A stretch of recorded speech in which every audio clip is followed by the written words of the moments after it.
hopefully sometime.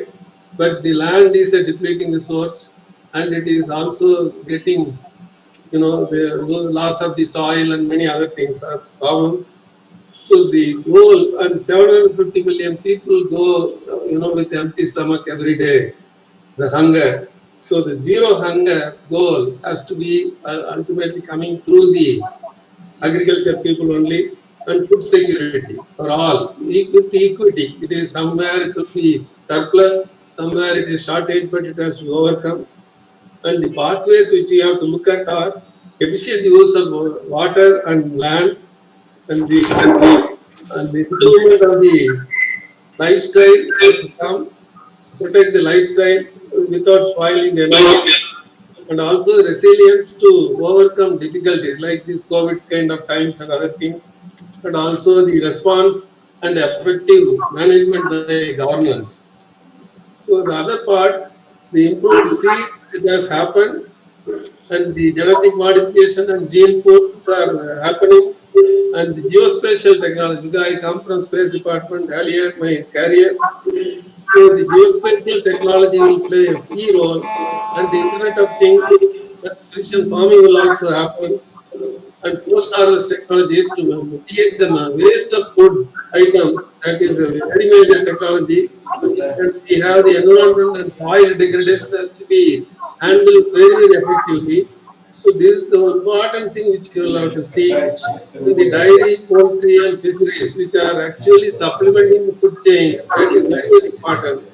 And now I feel that this Nobel lecture series trigger much more active thinkers all over the globe, and also come up with original and innovative solutions. All the best to you for this wonderful experience. Probably people are watching, and we are hopeful that it will lead to successful end results. Thank you. Thank you so much, sir, for your felicitation address. You have given a thoughtful statistics on the agriculture to take a new shape on sustainable agriculture in the 21st century. Thank you so much. Let me welcome the next eminent personality, who is the board of advisor of IGEN, Sri APJ M.J. Sheikh Dao. He is the grandnephew of late Bharat Ratna, Dr. APJ Abdul Kalam sir. Also, he is a founding trustee of Dr. APJ Abdul Kalam International Foundation, Rameshwaram, Tamil Nadu. Sir, please. Okay. இல்லை நான் எதுவும் start பண்ணல நான் start பண்ணல feedback மொத்தத்துக்கு Good evening to everyone. Yes, sir. Honorable Governor Dr. Tamilisai Soundararajan, Sir Richard John Roberts, Padma Shri R.M. Vasarham, former Director ISRO, friends in IGEN team. I am delighted to participate in IGEN Nobel Laureate Lecture Series on Sustainable Agriculture. Okay. So let me start with this. Okay. I heard from my grandfather, Dr. APJ Abdul Kalam, to recall the village community eagerly awaiting during post-independence for the wheat ship to reach the Madras port so that wheat can reach the village by road. This was the main feeding force of the country in those days. The country used to have hardly a week's reserve, and any delay in the arrival of the ship would cause self-supply problem. This situation was prevalent till the early 60s.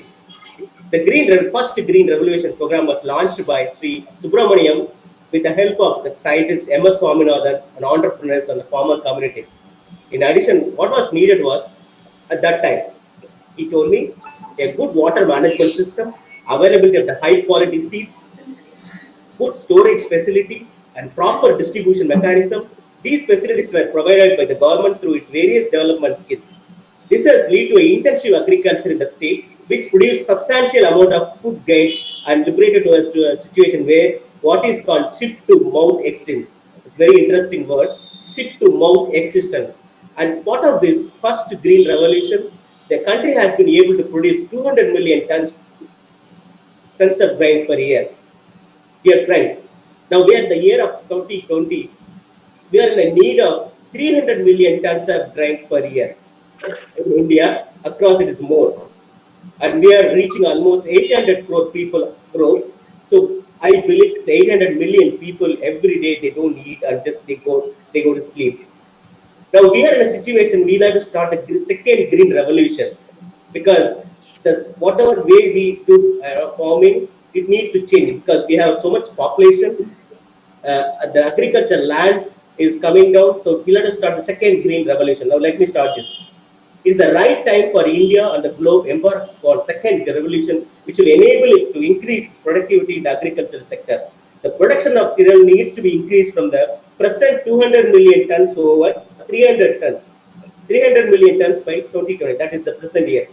But the requirement of the land is increasing population as well as the greater affordable and environmental preservation activities would be demand that present 170 million hectares of arable land will have to be brought down to 100 million hectares by 2020. That's the present year. So imagine a scenario where since the population is increasing, our agricultural land is coming down. So that's a huge challenge for the entire globe as well as in India. All our agricultural scientists and technologists have to work for doubling the productivity of the available land with lesser area being available for cultivation. The type of technologies needed would be the area of biotechnology, proper training to the farmers, additional modern equipments for preservation of the storage, etc. The second green revolution is indeed graduating from grain production to food processing and marketing as visualized by Sri Subramaniam. By doing so, utmost care should be taken for various environmental and people-related aspects leading to sustainable development. So now let me just talk about this.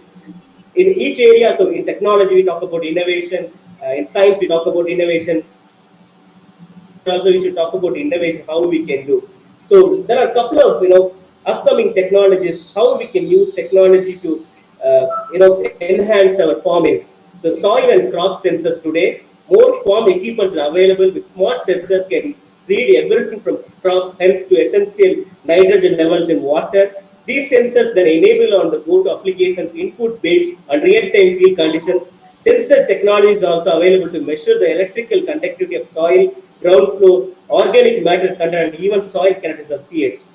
Crops connected with Wi-Fi, modern farms usually have electronic sensors distributed in the field that can monitor for different conditions. In some cases, gadgets sends data to an on-farm server to cloud to use for computing and data processing.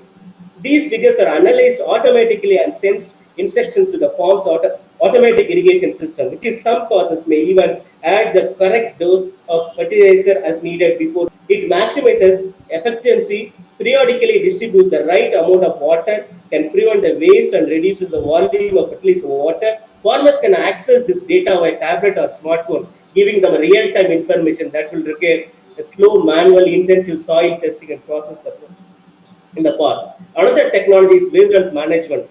Urban and vertical home farming is becoming more popular, which gives growers of certain crops year-round a way to grow, regardless of the weather outside. But one of the challenges is how to create the ideal wavelength of sunlight adapted to the growth of compressed indoor spaces. While indoor lighting has traditionally been used by energy intensive and expensive full spectrum fluorescent lighting to promote plant growth, advancing light emitting diodes in recent years have provided cheaper and better alternative. Modern agriculture technology make farming easier and smarter. So I'd like to conclude with like this. A supporter of the pro-GMO genetically modified organism movement, Sir Roberts expressed his love of India, his reason for working on this particular project because traditional breeding approach is time consuming and expensive. Only big agro businesses have been able to make the large investment needed to bring them to market. This has effectively prevented small business, particularly scientists in developing countries, from improving their local crops using traditional methods. However, the GM method fast, highly accurate, and much easier to implement than traditional approaches. This means that countries that rely on crops that are not stable in West can now easily improve their crops for the best of their own population. He was explaining that I find whenever the users and implementers as well as knowledge and skill possessors are linked and network, success come effectively and multiplies. As he said, a network resources can give non-linear progressive addition to the development growth. So thank you so much for the opportunity. I wish all the best. Thank you. Thank you, Shishir Dawood, sir, to bring back the thoughtful of Dr. APJ Abdul Kalam. Also, a point of work, second green revolution at the IGEN Nobel Law Lecture Series under our August President for Power, Honorable Purnam Telangana. It's a time, a speaker of the day, the Nobel Laureate. 1990, the Nobel Prize winner in physiology or medicine, Sir Richard John Howard. He is going to deliver a special address for our inauguration of our Nobel Laureate Lecture Series. Before his special address, let me invite Dr. M.G. Sumitra, also Dr.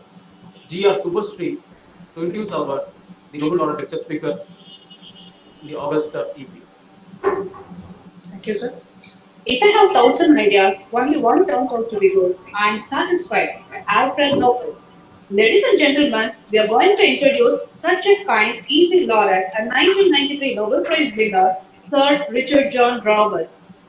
This baby was born to an auto mechanic, John Roberts, and homemaker Edna in Derby on 6th September 1943. Schooling at City of Bath, graduate and PhD from Sheffield University, and postdoctoral research at Harvard University. This chemical puzzle solver, Sweet Richard, entered into Cold Spring Harbor Laboratory with colorful bio ideas during 1969-72 and finally published his discovery of RNA splicing. He received his Nobel Prize in Physiology or Medicine for the discovery of split genes. Now the question is how this medicine Richard connected with sustainable agriculture. He feels that several millions of children either die or suffer due to the deficiency of vitamin A. So he joined as Nobel campaign supporter for genetically modified organisms and Golden Rice in 2016. Received Golden Finch Award from American Academy of Achievement, Convocation Award, Sheffield University, Fair Rockefeller Award, Ross University, and TIE Boston Legends and Leaders Award. Roberts received a honorary doctorate from Uppsala University, University of Bath, Sheffield University, Derby University, and Chinese University of Hong Kong. Roberts was elected a Fellow of Royal Society member of the European Molecular Biology Organization and a member of the Advisory Board of Patient Innovation. Roberts has been a keynote speaker at the Congress of Future Medical Leaders and the chairman of Laureate Science Alliance, a non-profit supporting research worldwide with 297 international publications, 11 patents, an honorary professor in 25 universities. We also remember his supporters like Philip Allen Shaw, David Hollis, John Kendrew, Jack Strominger, Daniel Nathans, and James Watson. Presently, this Nobel came working as Chief Scientific Officer, New England Biolabs, USA. That's our 6-month sustainable IGEN project, the IGEN Nobel Laureate Lecture Series, is going to start. A warm welcome to our Nobel Laureate, Sir Richard John Roberts, to enlighten the audience with a special address. Sir, please. Okay, well, it's good morning here and good afternoon to you in India. It's a great pleasure to be here. I only want to say a few things, but I would like to really put sustainable agriculture within the context of what is happening around the world at the moment. We face a tremendous crisis because of coronavirus, but fortunately, we have science. And I think the present pandemic shows very well what science can do for society. When it is applied properly, it can help us to solve diseases. When it comes to agriculture, we can use science in order to improve agriculture. And the bottom line on all of this is that we need to make sure that everybody knows more about science than perhaps they really feel comfortable with sometimes. We need to make sure that it is taught properly in schools. We need to make sure that the public is fully aware of what science can do for them.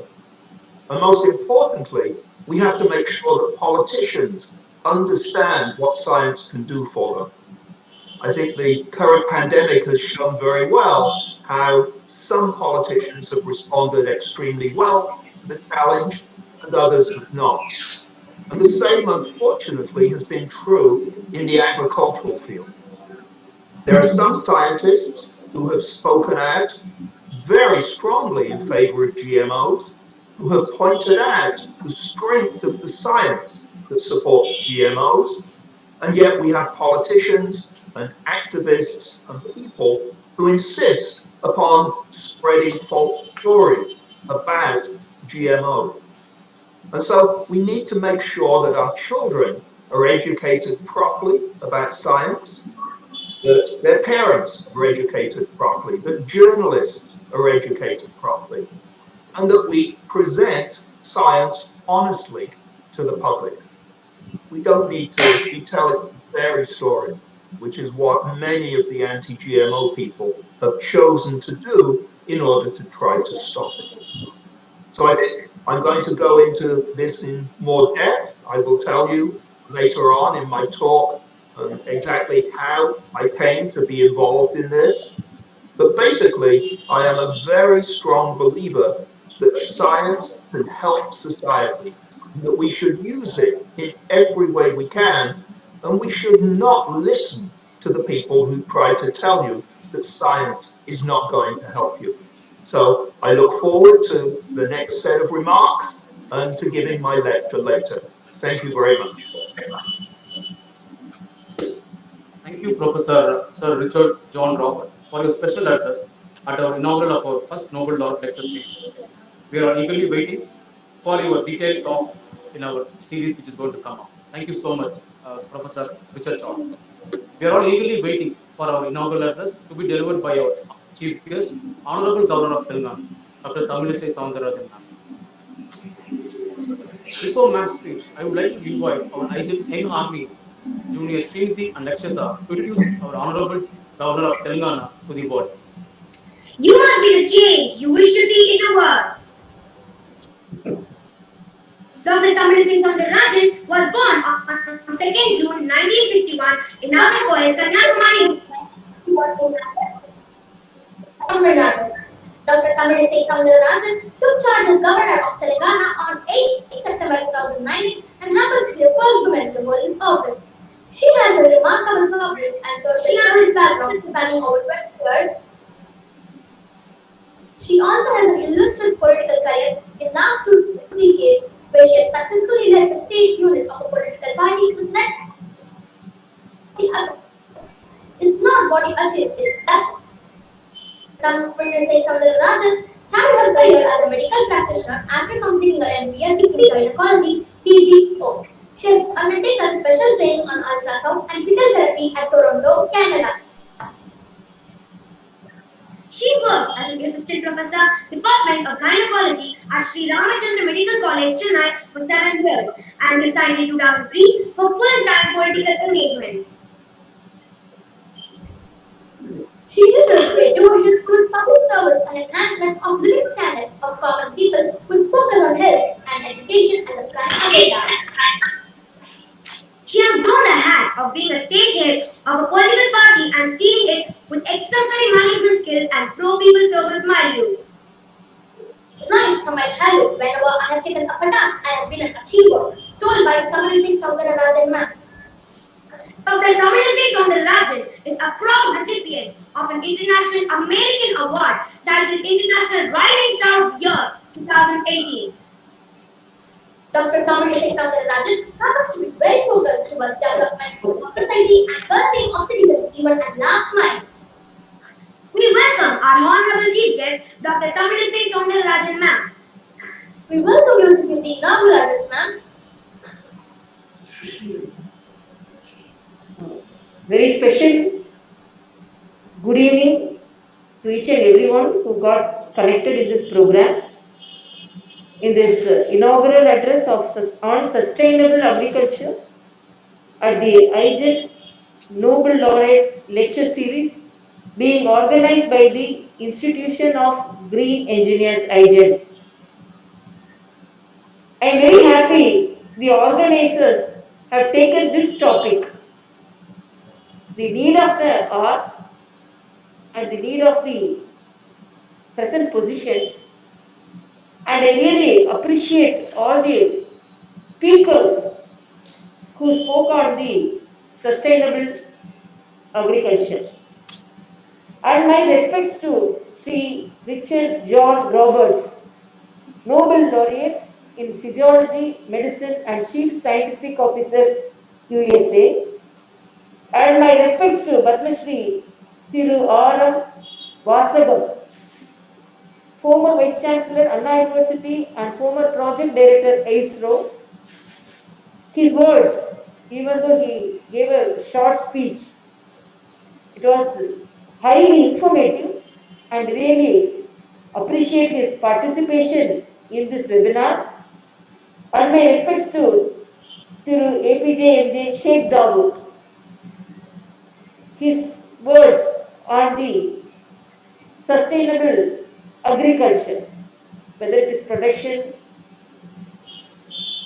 whether it is distribution, whether it is storage. He clearly mentioned the challenges which the sustainable agriculture field now faces. And I appreciate his presence and participation. And he is the trustee of the Abdul Kalam International Foundation, House of Kalam, Rameshwaram. Really, I appreciate his service because he is continuing the legacy of Honorable, our former President, the great son of the soil, our India, the great former President, Honorable Abdul Kalam ji. And my respects to Dr. L. Ramesh, President of IGEN, and my respects to Dr. Akila, Organizing Secretary, Nobel Laureate Lecture Series, IGEN, and my respects to Dr. D. Gokul, who is also an enthusiastic youth to arrange such programs and always interested in conserving the nature, protecting the environment. Dr. D. Gokul, Organizing Head, Nobel Laureate Lecture Series, IGEN, and my respects to Dr. J. Balamurugan, Vice President of IGEN, Dr. Hansen Egbert, Secretary IGEN, and my respects to Thiru Selvakumaran, Head of Power Projects, my respects to Dr. Jyoti Sarupan, Organizing Head IGEN, and my respects to Dr. Subhashri, IGEN, Ambassador, and all the other distinguished speakers, guest participants, and the two little girls, I don't know the name, Srinidhi and Lakshita, who introduced very enthusiastic youngsters, and I really appreciate the way they introduced me, and really I am very happy to participate in this webinar, particularly the topic of the day and topic of the need, the sustainable agriculture. Particularly the sustainable agriculture, as you all know, it's a system of staying away from the chemicals and pesticides. It's a natural farming. And India is a developed country, and particularly malnourishment is reported significantly from India for a quite long time. And I should say the children in India and the women in India, they are suffering from anemia. And the malnourished children, the percentage is more in India for quite long time. So the sustainable agriculture is very much needed to combat the poverty in India. But it also faces so much of challenges. As it is said, the sustainable agriculture, the production, then the storage, even today the farmers are facing this challenge, and distribution. And I should say that whatever may be the scheme which we implement, it should have a strong foundation. I laud our Honorable Prime Minister's efforts to make the sustainable agriculture the mode of agriculture in India, and the various schemes he developed, he implemented to facilitate good agriculture farming, particularly sustainable agriculture, is now complementing this process of sustainable agriculture. Because it is not only the seed management, it is water management, land management. Pesticides and chemicals are used. It's not harmful not only to the human beings, not only it is harmful to the cattle, it is harmful for the land of cultivation. So, our Honorable Prime Minister introduced the soil health cards. Previously, we had credit cards, Only the rich people had credit cards. But first time, Indian farmers had farm land cards. So immediately, whatever may be the nature of the land can be assessed. He also provided farm assessment kits. I should say the land cards which are provided for 6 crore farmers, soil assessment cards, land assessment cards. And this soil assessment kits, immediately whatever may be the problem in the soil and which seed could be cultivated profitably in such a field can be assessed immediately. So these are the fantastic schemes introduced by our Honorable Prime Minister, and I should say in 2016, Sikkim is the first state which has converted all its farming into organic farming. So our Honorable Prime Minister appealed all the states make a maximum farming and maximum field should be converted into organic farming. And the main challenge of organic farming is the soil assessment and the water management. So the micro irrigation project, for micro irrigation, 5,000 crores were allotted in the budget so that our Honorable Prime Minister's very popular words, per drop more crop, and minimal water and maximum yield. And nowadays, because of the challenging situation, drought in one part of the country, floods in another part of the country, and getting water is a very big challenge. Irrigation water is a very big challenge of the farmers, and irrigation projects which were introduced by the government is really very helpful to the farmers. And some good schemes like Pradhan Mantri's Fasal Bima Yojana focus on providing inexpensive insurance for the coverage of farmers for risk-free, as it is possible to get good coverage for maximum number of farmers. This Pradhan Mantri Fasal Bima Yojana is providing, as it is said, it is inexpensive insurance, and it was modified than the previous insurance schemes. And with minimal reporting, they were able to get the insurance, whether it is destruction of the seeds and the farming and the crops by the natural calamity or whatever it may be, they were able to get. That is the beauty of this Pradhan Mantri Fasal Bima Yojana. And when, as it is said, production can be done, then marketing, the Pradhan Mantri introduced the e-NAM, that is the agricultural e-marketing. It is a very big revolution in the farming of our India. And whenever the fertilizers, when the crop fertilizers, I should say a fertilizer revolution is the urea coated, the neem coated urea. The neem coated urea, it provided a good fertilizer, and the urea is prevented from uh, misusing by the chemical industries. So this maximum, another thing, the urea coated, the neem coated urea is 15% more efficient than the normal urea.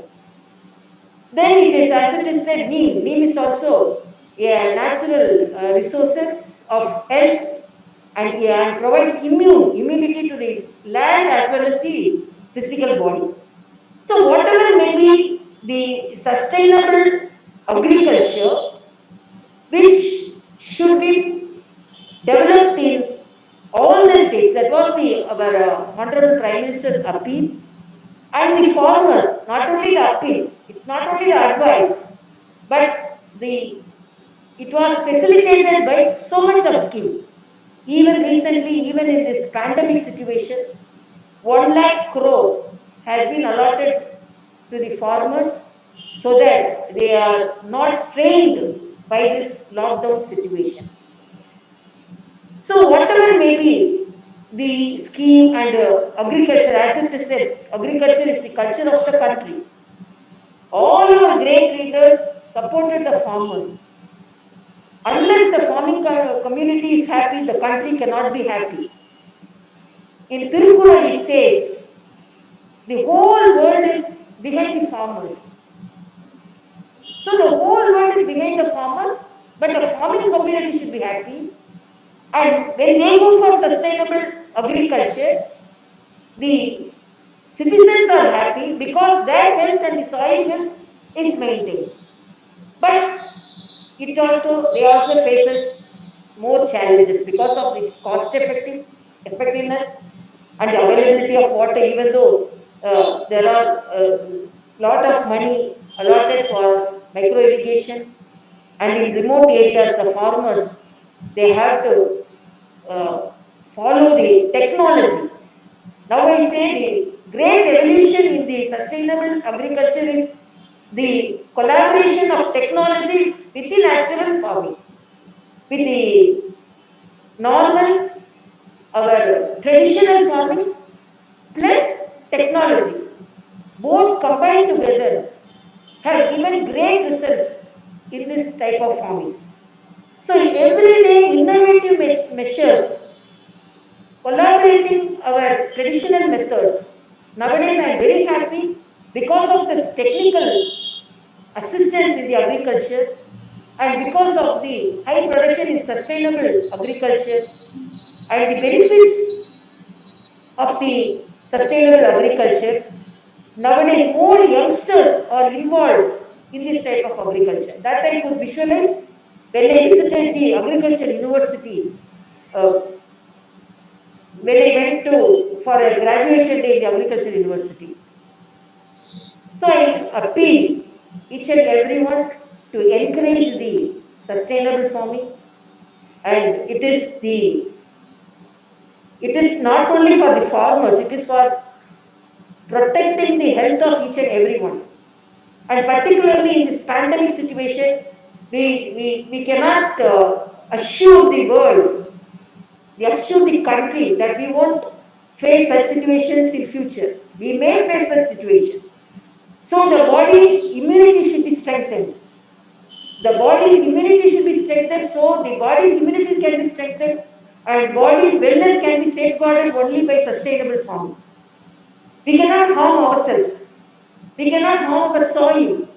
So we should be protected. So it's high time we think about it, and I really appreciate the organizers that they have taken this topic, because this is the topic of the future, and whatever may be the farming, it should be the sustainable farming, and the challenges which the farmers face should be considered humanitarian ground. And I really appreciate our Honorable Prime Minister for giving so much of schemes for the farmers. And if the farmers are happy, only we can be happy. And sustainable farming can lead a healthy life. Thank you so much. Thank you so much, ma'am, for your wonderful inaugural address for our first Nobel Laureate lecture of IGEN. Your word has given a thoughtful on the government policy by our Honorable Prime Minister of India, who has taken a different changes in this agriculture and to create a sustainable agriculture for the 21st century. Huge reforming is taken by our Honorable Prime Minister, also the Government of India for the farmer. It's delighted to see during this COVID situation, only one industry was working 24 hours, that none other than agro and agricultural industry. Definitely, the word you are given a thoughtful to all our visitors, viewers in the YouTube channel and Facebook to think about the sustainable agriculture is going to be a tremendous change in coming days along with the technology finding. Thank you so much, ma'am, for your wonderful inaugural address. Thank you. Also, I would like to welcoming for our Dr. Professor Mamta, who is the former chairman of AICT, who is going to declare today's Nobel Laureate lecture through the globe. So we come to the end. It is me to invite Engineer Hudson who is the General Secretary of IGEN, to deliver the vote of thanks. Good evening, everyone. I am Hudson Eckert, General Secretary of IGEN. Consider myself to be privileged to have been proposed to vote of thanks on this occasion. I, on behalf of the Institution of Engineers and KPR Institute of Engineering Technology, extended very heartfelt thanking wishes to our Honorable Dr. Srimati Tamilisai Soundararajan, the Governor of Telangana.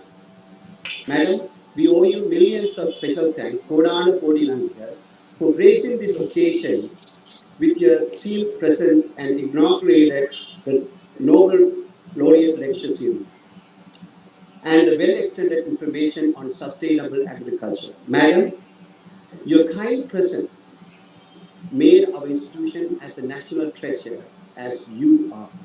Madam, you have lightened the future of our institution and planted a seed to green India and the whole world. Our institution and all the participants owe you a very big thanks for spending your valuable time with all of us. Thank you. I extended my thanks to our ADC of Governor's Office, Mr. Raj Bhavan, and System Administrators team who made the event a grand success. And an event like this cannot happen overnight. The wheels started rolling 2 months ago. A big thanks to Nobel Laureate Sir Richard John Roberts for your kind acceptance of our invitation to deliver the IGEN's first Nobel lecture. We express our gratitude to you for accepting all our requests. Only with your hearty wishes and support this historical moment was made possible for IGEN. Your kind gesture of goodwill always remains as a memory of IGEN's prestigious moment. I must mention our deep sense of appreciation to IGEN Board of Governors, Professor R.M. Vasavam and Dr. S.S. Manita. Also thanking the IGEN Board of Advisors, APMJ Sheikh Yahoo, for delivering the felicitation address. I also extend my warm thanks to our entire IGEN team to initiate and make this event a global success. Also very thankful to our academic partner, NLS, and the chairman of KPR Institute of Technology, Coimbatore, and their team.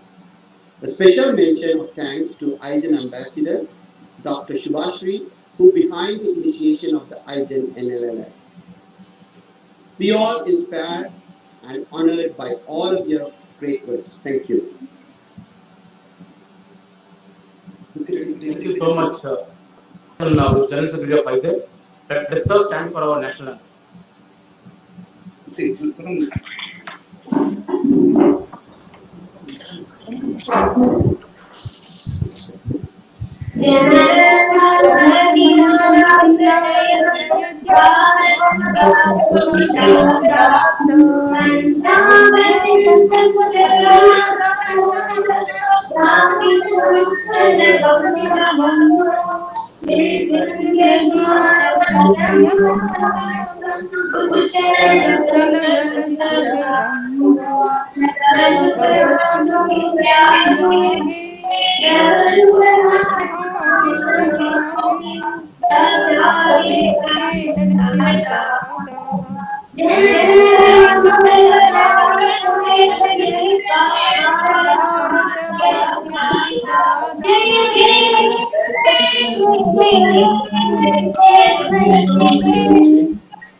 அதை முடிஞ்சிச்சு national பண்ணிட்டாங்க.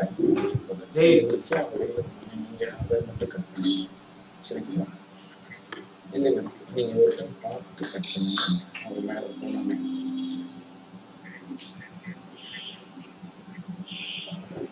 Okay sure.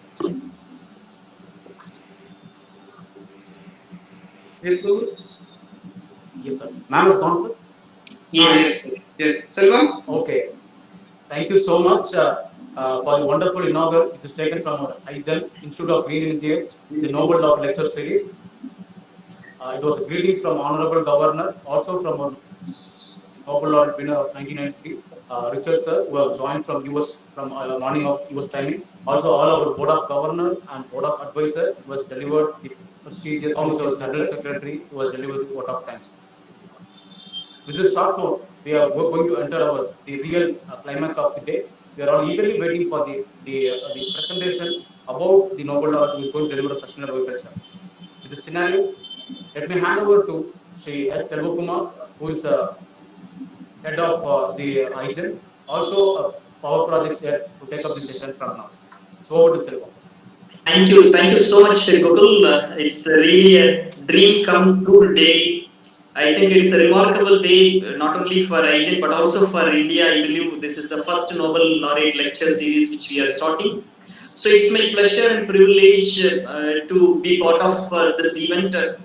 I thank all the participants, those who have joined directly in Google Meet, as well as those who are watching our YouTube Live. I believe about 1,000 people are watching in YouTube Live. It's really my pleasure to thank each and every individual, those who has made this event successful.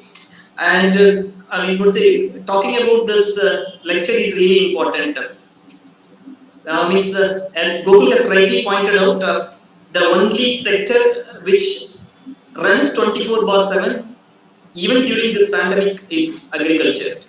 How to make this agriculture sustainable is a question. So everybody is talking about the sustainable agriculture.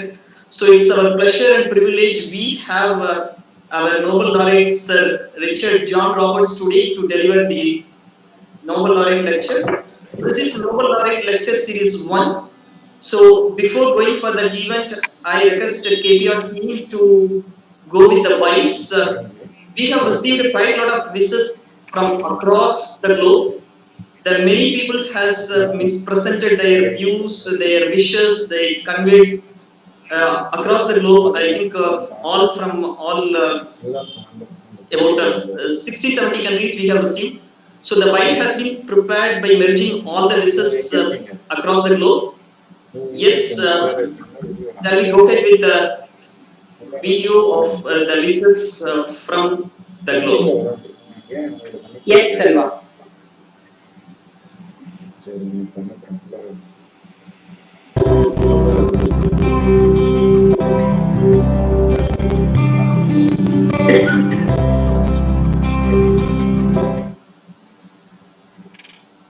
Regista Bottacini, from APC Microbiome Island, University College Cork, Ireland. King Lucas Da from Ghana. Dr. Akila, Principal, KPR Institute of Engineering and Technology, Coimbatore.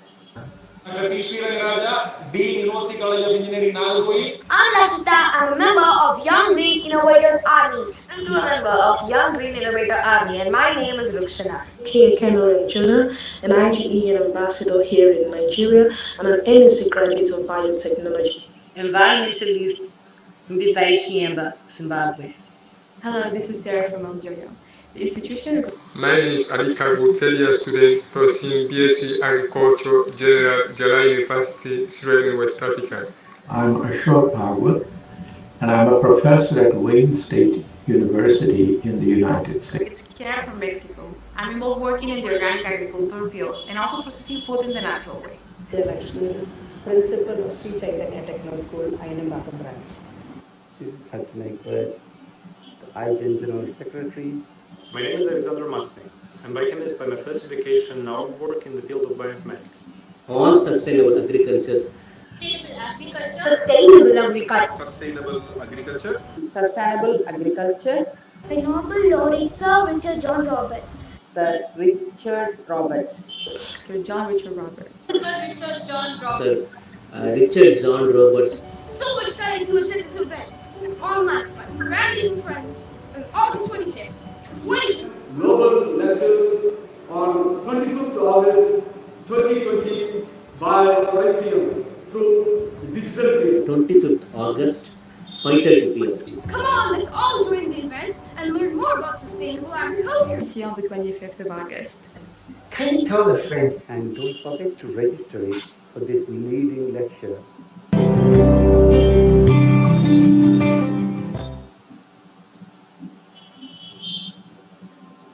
Yeah, thank you so much team for that wonderful video. I think the wishes are there from across the globe. And as I told, IGEN is always famous for creating a history in the mystery durations.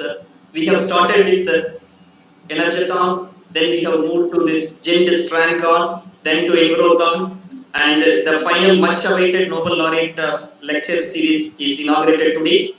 So in this regard, I invite now Dr. S.S. Mantha, Board of Governor IGEN, former chairman of AICTE and Chancellor of Yale University to declare this IGEN first Nobel Laureate lecture. Dr. S.S. Mantha, please. Yeah. Sir Richard and other invitees, a warm good evening to you all.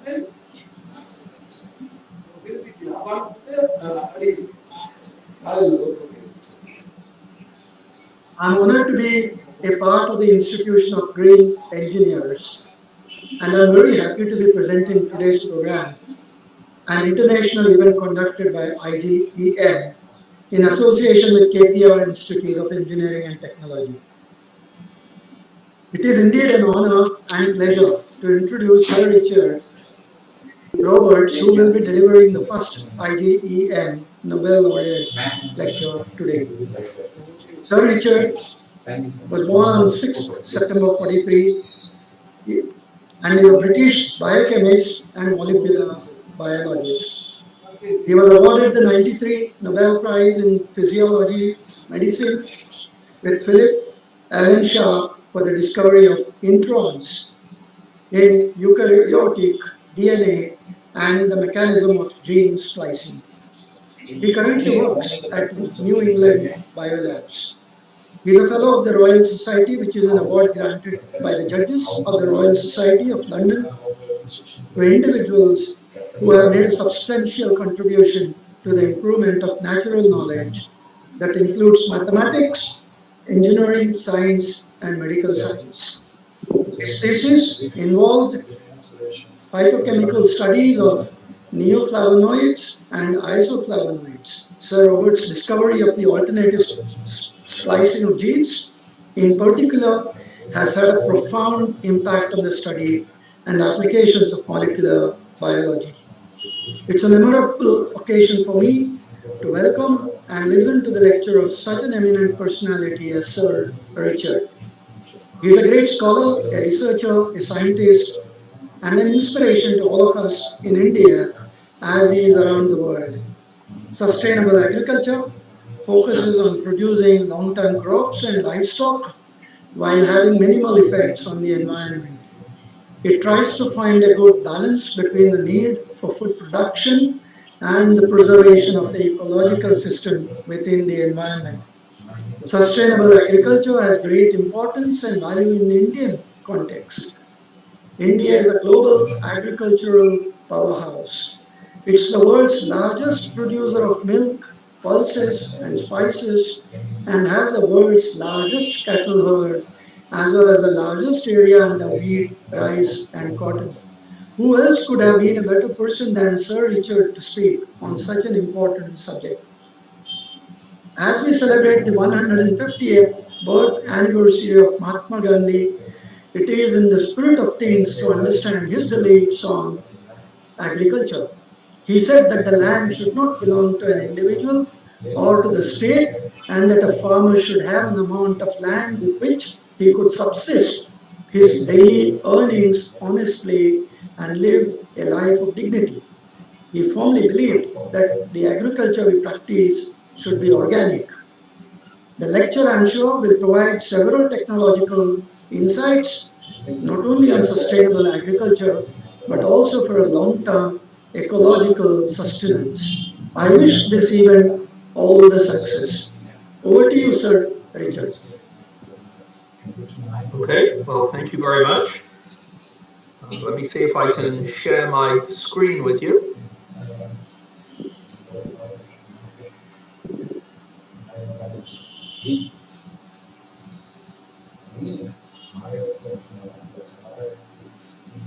Okay, so I think we're here.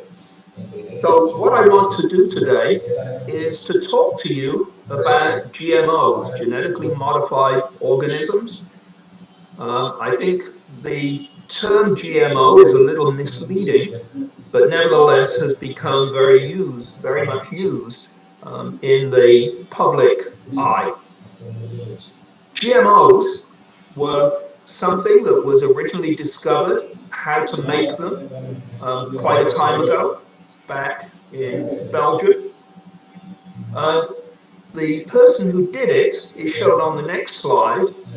On the right is Mark Van Montague. On the left, Mark plus Jeff Shell. And then at the bottom, Mary Del Chilton. And what they discovered was that there was a natural process that took place in which DNA could be transferred from a bacterium to a plant. This was something that the bacterium did for its own good, but Mark and Jeff and Mary Del realized that this was also something that we could do to improve plants. And that led to a modern discovery that it was possible to actually do plant breeding in a much more precise and a much more measured way than had ever been done previously by traditional means. I went to a meeting in Belgium to celebrate Mark's 80th birthday. And I spent a day listening to scientists, plant scientists in Europe, talking about how difficult it was to do plant research in Europe. And this was because of the anti-GMO people, in particular because of Greenpeace and their allies who were opposed to GMOs. Now I want to talk to you during the course of this talk about why that opposition arose and also to give you some insights into it. However, at the end of the meeting, I was struck by the thought that when you think about the people who go to bed hungry every night, more than 800 million of them, food is their medicine. And I have been invited.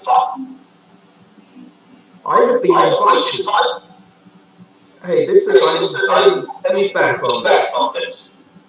Can you stop that? I have been invited the following day to the European Commission. Mr. Biswan, please mute yourself. Yes, there is a problem here. Because I keep hearing myself. Sir, 1 minute, sir. We'll sort it out. Ramesh, sir, and Amujri. Madam, I removed ma'am. Sir will continue. I removed him. Sir, okay. Sir, please continue. I'm thinking that, okay. So I had been invited the following day to talk to the European Commission about the future of medicine. And after listening to what was going on with this meeting, I decided that instead of talking about vaccines and all of the other advances in medicine that had been made, I was going to talk about the fact that food is medicine for those people who go to bed hungry. I got such a good response from the European Commission, people I spoke to at the time, and I decided that perhaps I could mobilize the Nobel laureates to call for science honesty about GMOs and to stop the green parties from keep scaring everybody by pretending that GMO foods must be dangerous and therefore should be banned. This was conceived in 2013, but it was launched formally some 4 years ago in 2016. At the moment, we have 155 Nobel laureates supporting this.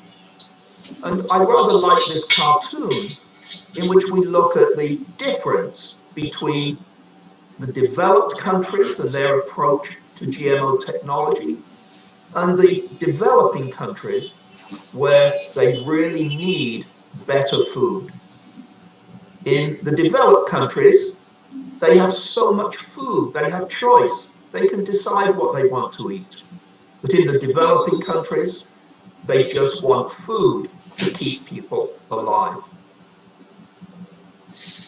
Now, food means agriculture, whereas in many parts of the world that have developed, the source of food for almost everybody is the local supermarket.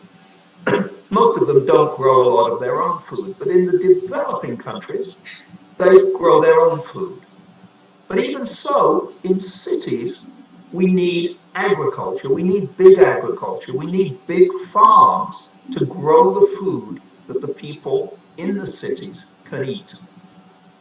And what has happened is that in the developing world, in the developed world rather, the big agribusiness spent a huge amount of money using traditional methods to improve the quality of crops. But in the developing world, the same resources were not available. And so the developing world, the smallholder farmers, are still using plants and methods and eating plants that were developed many, many years ago. They have not seen the benefit of improved agriculture, improvement in crop breeding. And in the 1980s, when Van Montagu and co came along, we learned how to be precise, how to make crops, how to improve them in ways that were much better than the traditional approaches. If you look at what happened with corn as a good example, on the left-hand side, the wild ancestor, teosinte, grew naturally in Central America.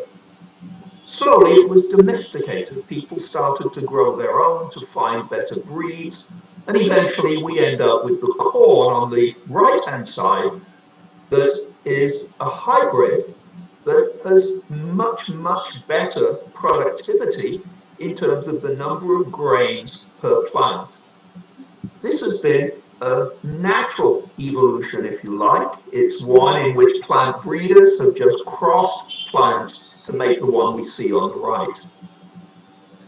The way this is done is shown here. This is the only vaguely scientific slide I'm going to show you. On the left is conventional breeding, where we take one plant that is growing, that we use all the time. We call it a leaf variety. It's the thing we grow at the moment.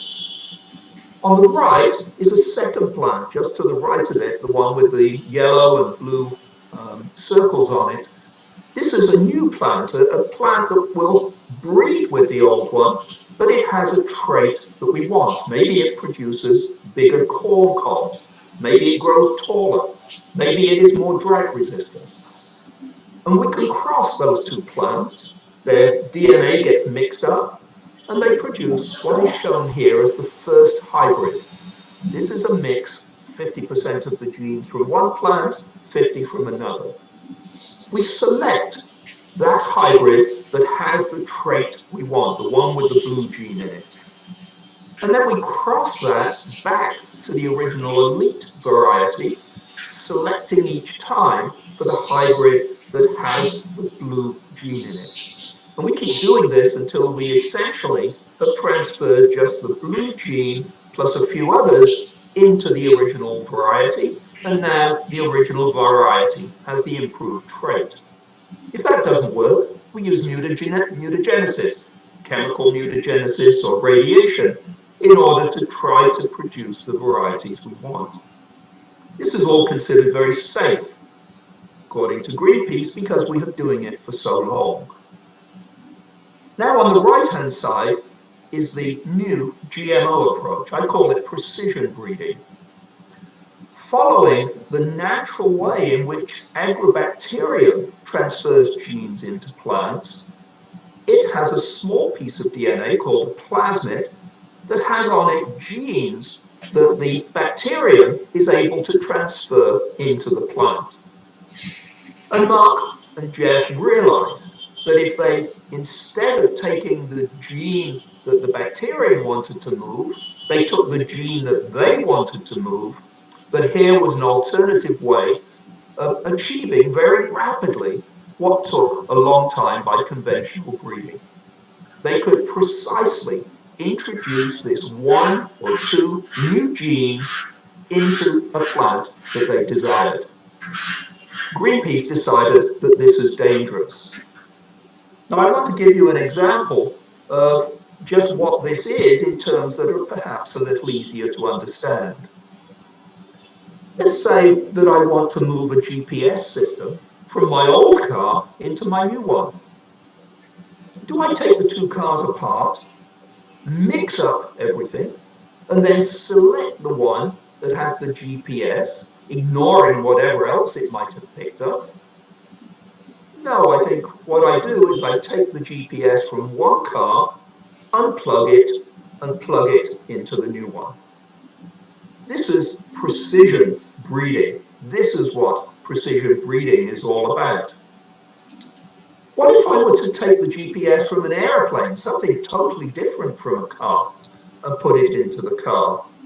Does this mean that the new car is going to fly? Well, no, of course not. There are many other things associated with flying. However, if you listen to the anti-GMO activists, they will try to convince you that this new car is going to fly. And we have to realize that genetic modification refers to a method, a way in which you do something. But what's important is the product, not the way in which you did it. And this is just as true for traditional breeding. If you worry about GMOs, you should equally worry, if not more so, about traditionally bred plants. So we have to remember, plants can't run away from predators. So how do they protect themselves? Well, the answer is pesticides. Plants produce pesticides to stop pests from growing on them. One of the common pesticides found in plants is methoxysorrelin. If we look here at a number of very common plants that we eat all the time, you'll see that quite a few of them has a lot of methoxysorrelin in them. And interestingly, although we eat a lot of celery, this carcinogen, this pesticide, methoxysorrelin, doesn't cause us any problems because our bodies have learned how to deal with it.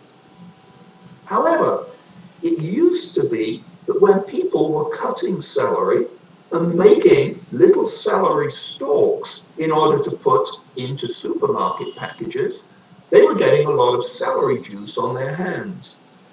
And this caused a contact dermatitis and in some cases skin cancer because of the sorrelin. And so if celery were in fact a GMO, you would not be allowed to grow it or eat it at the moment. It would be considered too dangerous. But it's not. When you look at celery and you really take a hard look at what is there, the sorrelin is not a problem. Our body knows how to deal with it. Now, we know that in the developing countries, in Africa, in South America, and Asia, you need crops that produce higher yields. You need the products of precision breeding. You need to be able to improve the crops. You're not going to do it by traditional breeding because there's not the money to do that. Europe, on the other hand, doesn't need that. They already have all the food they need. So why wouldn't Europe endorse the GMO approach to making better crops, knowing that it could help the developing countries? Well, could it be politics or money or both? And I think the answer is both. Europeans didn't want US companies to control their food. So how do you prevent that? Well, you ban the US agribusinesses like Monsanto. But not so fast. The farmers buy their seeds from them. And so instead, the Green parties realized here was the opportunity to improve their outreach and to raise more money. They were opposed to Monsanto, and so when Monsanto first tried to bring GMOs into Europe, Greenpeace persuaded the politicians that they should stop GMOs. They should ban any plants with GMOs. The best of this was it had no economic consequence for Europe. And so how do you persuade people to ban something? Well, you tell them that they're dangerous. And so Greenpeace and their allies spent a great deal of time and money and advertising stopping what was going on. The tragic consequence of this is that they couldn't pretend that GMOs were dangerous for Europe, but were okay for the developing countries. And so what did they do? They started really a missionary movement almost to go to the developing countries and try to stop them too from making GMOs and growing GMOs. Again, it looks as though Europe is once again trying to instill its values on Africa and on the developing world. I want to talk about a few case studies, about some things that we know GMOs can help. And the first one I want to talk about is something called golden rice. Vitamin A deficiency, we know, is a big problem in the developing countries. Something like 2 million people die every year because of the consequences of vitamin A deficiency. In particular, it is a big problem for young children who don't get enough vitamin A. Now, our bodies make vitamin A, but they make it from beta-carotene. And so, Peter Jennings, in 1984, had this idea. What if you could take rice and persuade it to make beta-carotene and put it in the grain of the rice? In this way, one could improve the availability of beta-carotene, which is missing from many of the traditional foods that are eaten in developing countries, but they eat a lot of rice. And so the thought was, if you could bring this gene for beta-carotene into rice, you could then help with vitamin A deficiency. This was brought to fruition by two scientists in Europe, Ingo Petrakis in Zurich and Peter Bayer at the University of Freiburg in Germany. It became a reality in February of 1999. That's 21 years ago. Had it not been a GMO, it could have been in the field within 2 to 5 years, and commercial production would soon follow. But it's a GMO. And it had the problem, not only was it a GMO, but it also looked as though it was a GMO producing a pharmaceutical that could save people. And I think Greenpeace got rather worried about this. And they were concerned that because it had pharmaceutical qualities, it might get approved rather quickly. And so they did everything they could to stop it.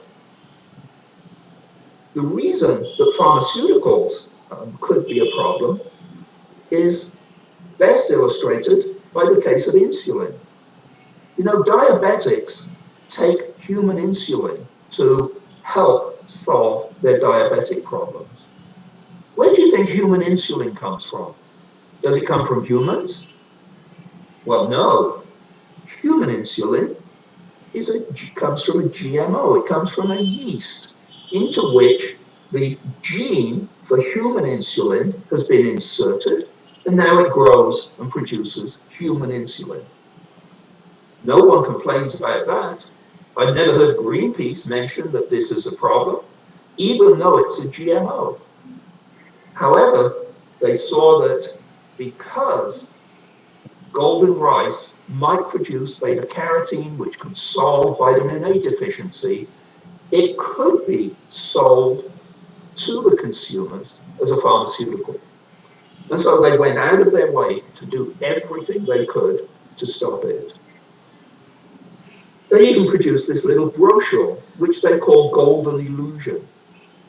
They claim it's taken so long to produce it that it can't possibly work. They failed to tell you that it was they who had done everything possible to block its development and to slow it down. Since 2005, millions of children have died or suffered because of vitamin A deficiency. What I want to know is how many have to die before we begin to consider that this is a crime against humanity. I hope not too many more. Now, another problem that can be solved by GMOs concerns bananas. Bananas provide something like 1/3 of the calories in sub-Saharan Africa. In particular, in Uganda, bananas are a very important crop. But they're very subject to diseases, one of which is Xanthomonas wilt. And there are no natural varieties of bananas that are resistant to Xanthomonas wilt. And so, as soon as it gets into the fields, the plants die and that land cannot be used again to grow bananas. However, sweet peppers, which are abundant in sub-Saharan Africa, are completely resistant to Xanthomonas campestris, which causes Xanthomonas wilt. It's known, thanks to scientific research, that there are 2 genes in sweet peppers that mediate this resistance. And using GMO or precision techniques, these genes have been transferred to banana, and the bananas are now growing quite successfully, but only in field trials, because as yet there is no permission from the parliament and government in Uganda to make these commercially available. The farmers want them. The farmers have seen them growing in these field trials. They desperately want them, but the politicians are blocking action. And why? Because the anti-GMO activists have been very powerful in stopping the president from signing the bill. Another problem in Kenya, Uganda, and many other places is cassava. Cassava is not something that's eaten widely in the developing countries, and so little effort has been made to improve it. However, in 2020, scientists in Kenya and Uganda engineered a variety of cassava that was resistant to brown streak disease, which causes the cassavas to look rather nasty, as shown in the picture on the left. This is interesting because this work was completely done by scientists in Africa. No outside influence at all. Again, this is going to have to wait for approval, which it seems it likely will get in Kenya, but may be more slowly obtained in Uganda. Again, the politicians, thanks to anti-GMO activists, are stopping this important development. Fall armyworm is something else that's a big problem in many countries in southern Africa. This was actually a worm that caused problems in the south of the US many years ago. And somebody, we have this problem again. Someone, I think, needs to mute their microphone, probably. What happens is, in the southern part of the US, this armyworm was causing major problems. The plant breeders found a way to overcome it, and they did it by introducing a gene from a bacterium called Bacillus thuringiensis, the BT gene, that will kill the fall armyworm. And so instead of needing to spray the plants with pesticides, including BT, the fall armyworm was defeated because the plants now make their own. This same breed of corn is widely grown in the southern part of the US. It's Africa and has been successful in really stopping the fall armyworm. But Zimbabwe, Zambia, Namibia, Malawi, they're all non-GMO countries. They're all countries where the politicians were gotten to by the anti-GMO movement. And they banned it. They won't allow this to be grown, even though people are eating it widely around the world. They still think it's dangerous. And so here is a case where, thanks to biotechnology, thanks to GMOs, a problem can be solved. It's the politicians that are stopping it. Zimbabwe has now recently decided that maybe it will be okay to grow BT corn in Zimbabwe. because they are facing major famines. In Bangladesh, which is actually one of the more forward-looking of the developing countries, they had a big problem with eggplants, brinjal, they call it. Their eggplants were being devastated by a bug that was killed by BT.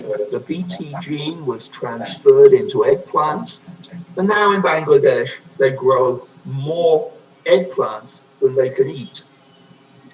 Interestingly, farmers in India who live in the neighboring parts of the country to Bangladesh saw what was happening in Bangladesh. They saw that their own eggplants were being devastated by insects. And so many of them went over the border, got the seeds, and started growing their own BT eggplants.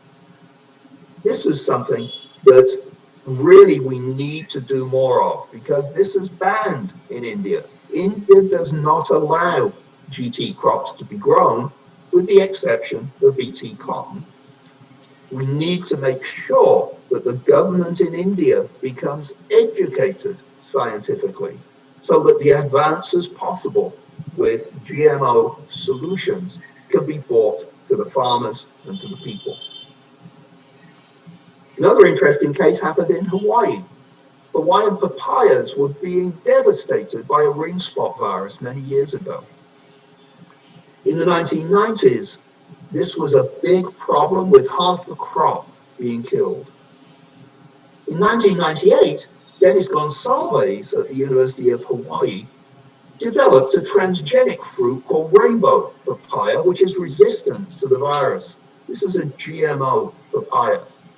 And now almost 80% of the crop in Hawaii is genetically engineered and is being eaten in the USA. The USA, which has been insisting on labeling things that contain GMOs, are eating GMO papaya without any labeling and without any problems. Something interesting happened. The politicians in Hawaii decided that it would be good in order to label all crops that were produced from GMOs. This is something that has taken off in the mainland of the US, and you see labels GMO all over foods these days. However, the papaya farmers were very concerned about this. They said, if you do that, no one's going to buy our papayas. And so what did they do? They called upon the parliament and said, you cannot do this. We cannot support this GMO labeling bill.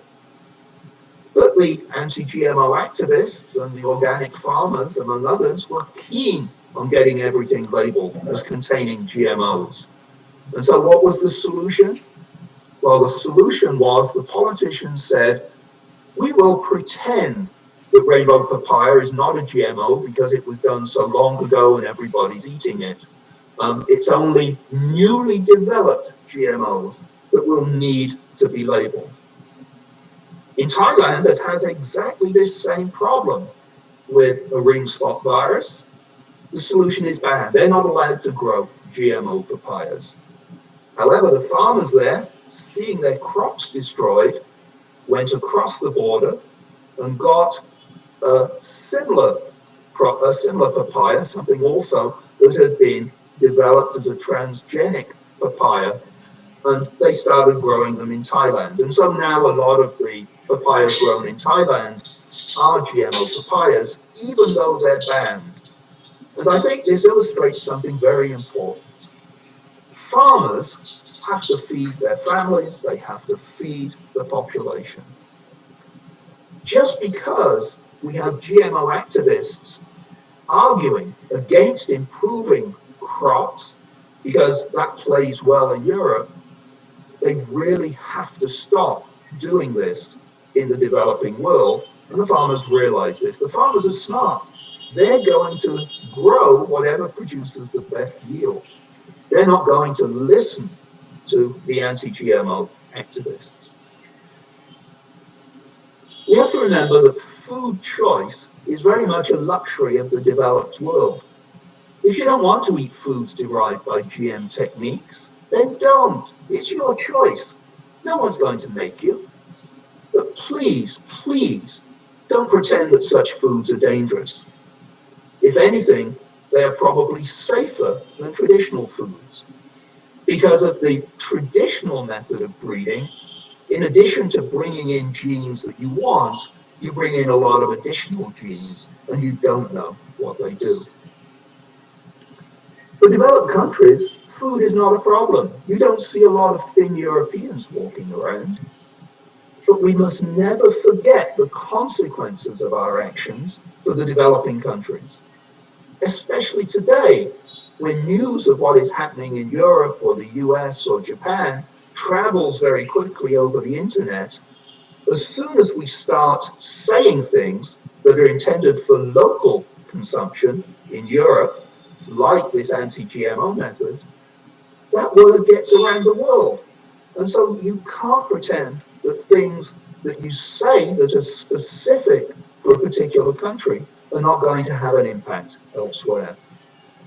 And the bottom line, I think, is well illustrated by this current coronavirus pandemic, is that we need a lot more science in politics. We need the politicians to listen to the scientists. And along the way, it might be nice if we had a little less politics in science. Politicians really must listen to the scientists they fund. Otherwise, why do they funding? What is the point in funding science and then not listening to what's going on? And we have to stop supporting the ideas that foods produced by precision breeding methods must be inherently more dangerous than traditional methods, when the science shows very clearly they are not. The science shows clearly that they are as safe as traditionally bred foods. Since we started growing foods, growing plants using GMO methods, there has not been one single incident of a problem. Not one. Surely, if these approaches are so dangerous, we would have seen many problems by now. But we haven't. We've not seen one. And I think it's important that civil society plays its role too. The major religious leaders should speak out. We have been trying to convince the Pope that he should make a method, should make a statement about this for all of the Catholics. Groups like the Rotary clubs, which on the whole are very pro-GMO, they must speak out. They must talk a lot more about this. Influential celebrities should speak out. Football players in Africa have a lot of credentials. They should speak out in favor of GMOs. And in particular, I think the media, television, newspapers, need to make sure that they present science facts and not science fiction. They shouldn't pretend that GMOs are dangerous when there is no evidence to that effect. If they're going to talk about people who are opposed to GMOs, they should do it in context and point out why these people are opposed, and really stick to the facts. If the science does not support being anti-GMOs, it should not be reported that it does. The best thing that's come out of the Catholic Church on this issue so far is this letter that was sent to the bishops on the bread and wine for the Eucharist. You know, a very important ceremony that takes place in the Roman Catholic Church is the eating of bread, sharing of bread and wine, supposedly the lifeblood of Christ. The congregation that wrote what is appropriate for the bread and wine that is served at Eucharist say that Eucharistic matter, that is bread or wine made with genetically modified organisms, can be considered valid matter for this. It's okay to eat it if it's genetically modified. Interestingly, gluten-free bread apparently doesn't work for this. But this is a very positive statement, that it's the only one that's come out so far from the Vatican. Now, we do have a number of people who have converted. And an interesting one is Patrick Moore, shown on the top left. He was the president of Greenpeace, and he was the one who came up with the idea that by telling everybody GMOs were dangerous, that they could raise money for Greenpeace. In fact, Greenpeace has an enormous budget, some 300 to 500 million euros every year just in Europe. The reason they've been so successful at fundraising is because of their anti-GMO stance. Patrick Moore, some years ago now, changed his mind completely and said, no, GMOs are safe. Stephen Tinsdale, former UK Executive Director of Greenpeace, unfortunately no longer with us, but he was very anti-GMO and then switched completely and adopted a pro-GMO position. Mark Linus, who's written extensively about this, was very anti-GMO. He was even going out burning crops in fields. And he listened to the science and now is very much in favor of GMOs. And a very important person is Mohamed Nasiru. He was leader of the Peasants Farmers Association in Ghana, very anti-GMO. He convinced a lot of farmers to be that way. But he took some time off, studied the facts, learned about the science, and now he is very pro-GMO and is trying to convince farmers that they should be. These are the voices that we need to hear more from, the people who've actually looked at the science and have been convinced by what they've learned. I'd like to leave with this slide, which I call Have a Heart. Non-GMO is a Western indulgence of the rich. On the left, you see a typical dinner table at a restaurant in Paris. No shortage of food, no shortage of good food. But on the right, you see poor children in Africa who don't get enough to eat. They don't ask, will I eat today? Sorry, they ask, what will I eat today? Not what will I eat today? They just want food. Food is medicine for them. They need the products of GMOs. For people who want to study and look at this a little more, there's a very good movie called Feed Evolution that is available on Hulu. It may be available elsewhere. And there is a book about golden rice by Ed Regis that details the history of golden rice. Golden rice is almost approved in Bangladesh, almost approved in the Philippines, and we hope soon that it will get final approval there. And finally, at the bottom is a link to a website, the Nobel Laureate's website, supportprecisionagriculture.org. You can see the names of all of the laureates who joined this campaign, and there is an opportunity for you to sign up and join it yourself. I would encourage you to do so. And there is a lot of additional information there about GMOs, about the movement, and about how you can help convince your friends, your fellows, your colleagues, your family that GMOs are safe, that we need more, and that they offer a wonderful solution to sustainable agriculture in the developing world. At that point, I'll stop. I'll be happy to take any questions.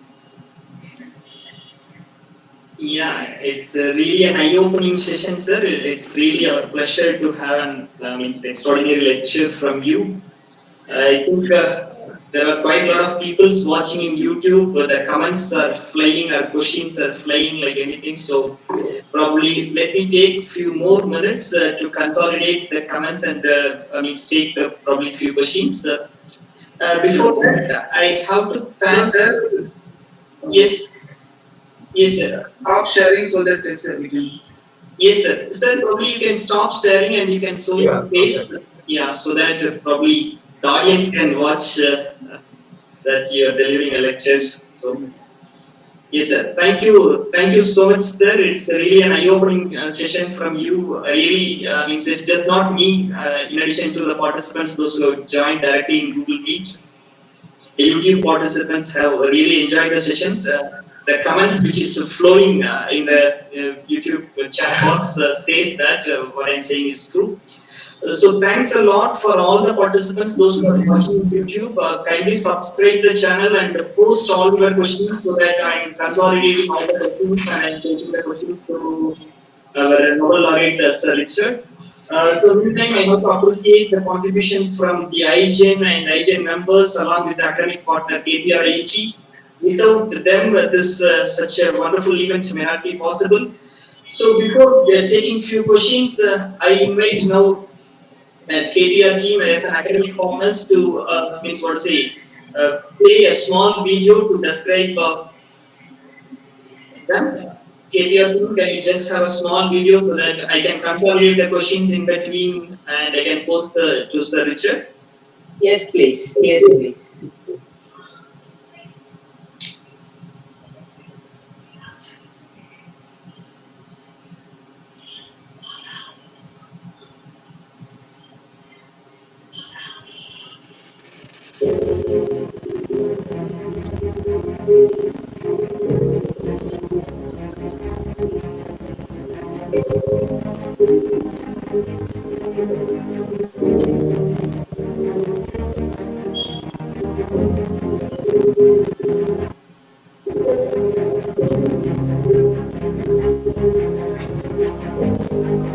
I'm Dr. Akila, Principal of KPR Institute of Engineering and Technology.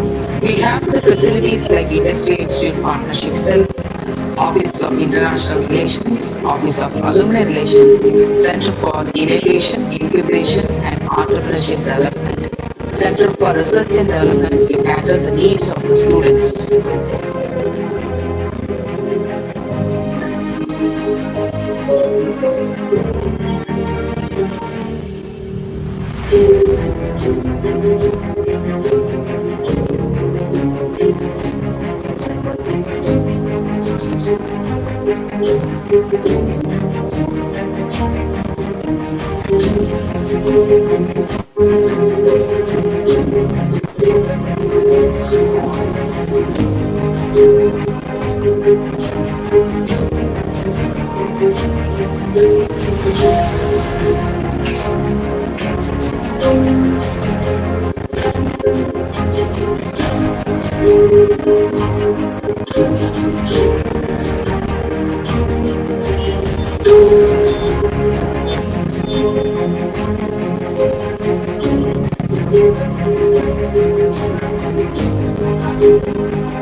Yeah, thank you so much, KPRIT team, for that wonderful video that helped me to consolidate few questions quickly.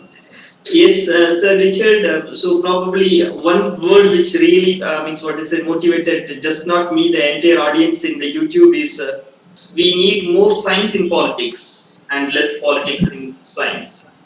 And it is just not about the politics and I mean, so to say, even the peoples. If you take countries like India, we have about 130 crore peoples. I mean, so to say, it is easy for probably to convince the peoples with the technical background. But when you put some quite a lot of research and you find something new, it is really difficult to, I mean, so to say, prove that what is genetically modified something is, I mean, so to say, quite great to across the nation. So, how do you see the challenges across the globe? Well, I think the biggest single problem is one of education. We need to make sure that when children go to school, that they're really educated in science. They're taught not deep science, but they're taught in a way that will enable them to think logically, to understand what science is all about, and to be spoken to in language that they really can understand. I was especially struck not too long ago. I gave a talk to some young children, 12, 13 years old, about GMOs. And they all wrote back to me. They've been told they had to.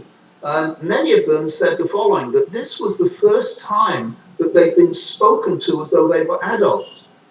Teachers tend to treat children as though they're lesser beings in some way. They often don't treat them as though they're adults and capable of understanding.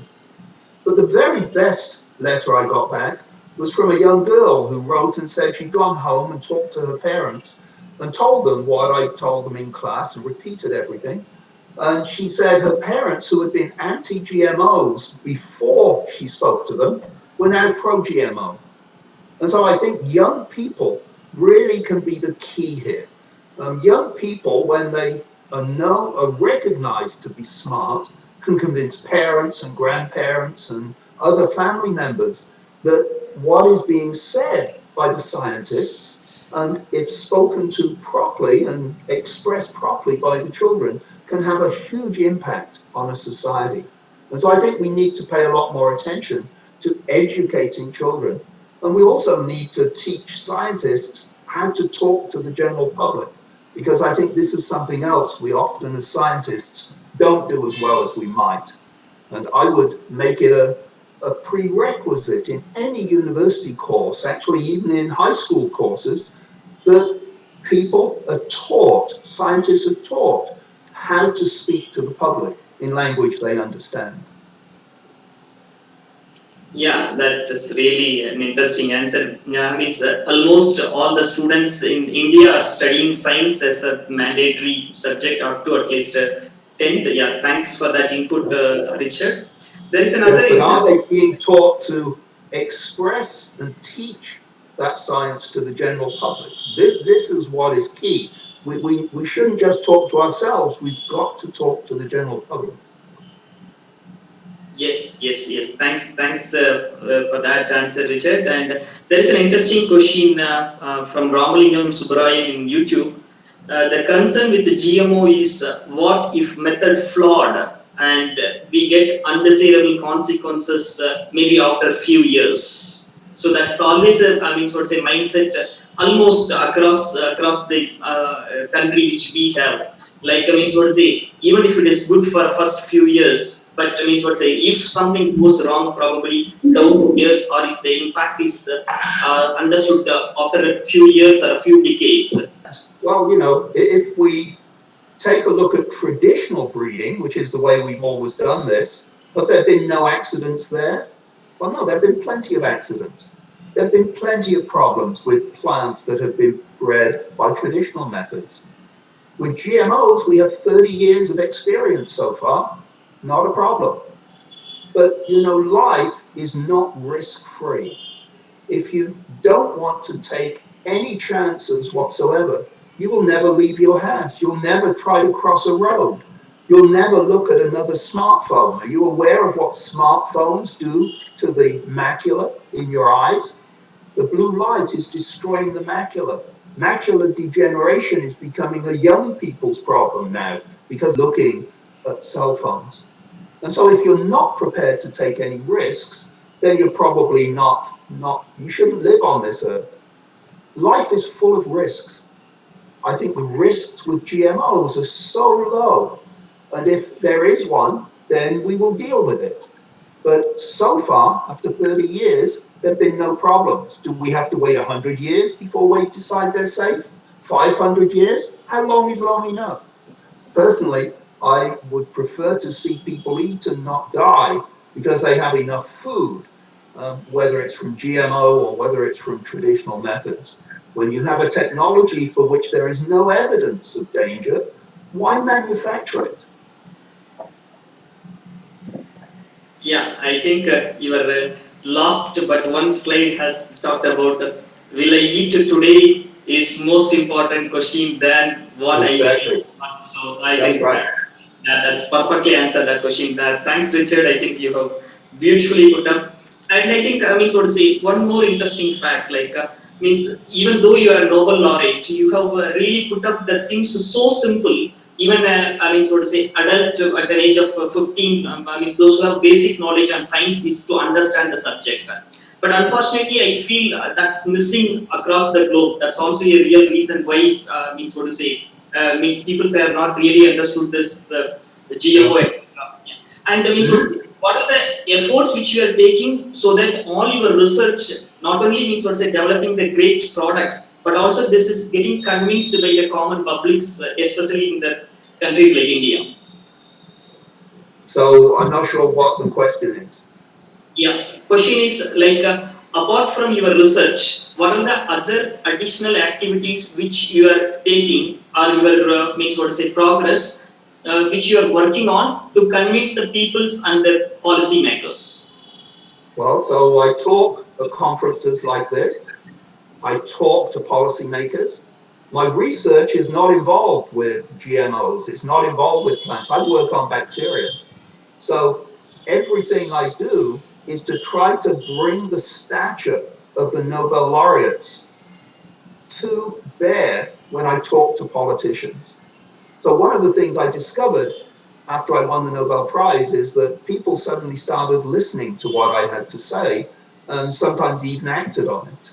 And so I've really gone out of my way to try to meet with politicians and the leaders to make a change. But sometimes change comes from people. If the Roman Catholic Church took a strong stance on GMOs, I think that could have a big effect.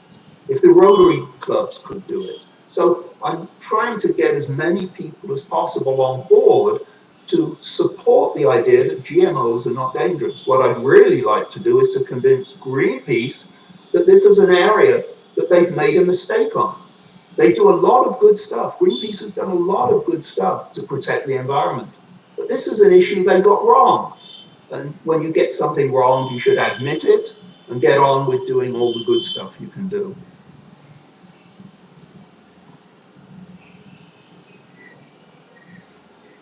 Yeah, thank you, Richard. I think that's really a beautiful answer. I think there are quite a lot of questions which are flooding in the YouTube. Is almost similar to what I have asked, so I have consolidated quite a lot of questions.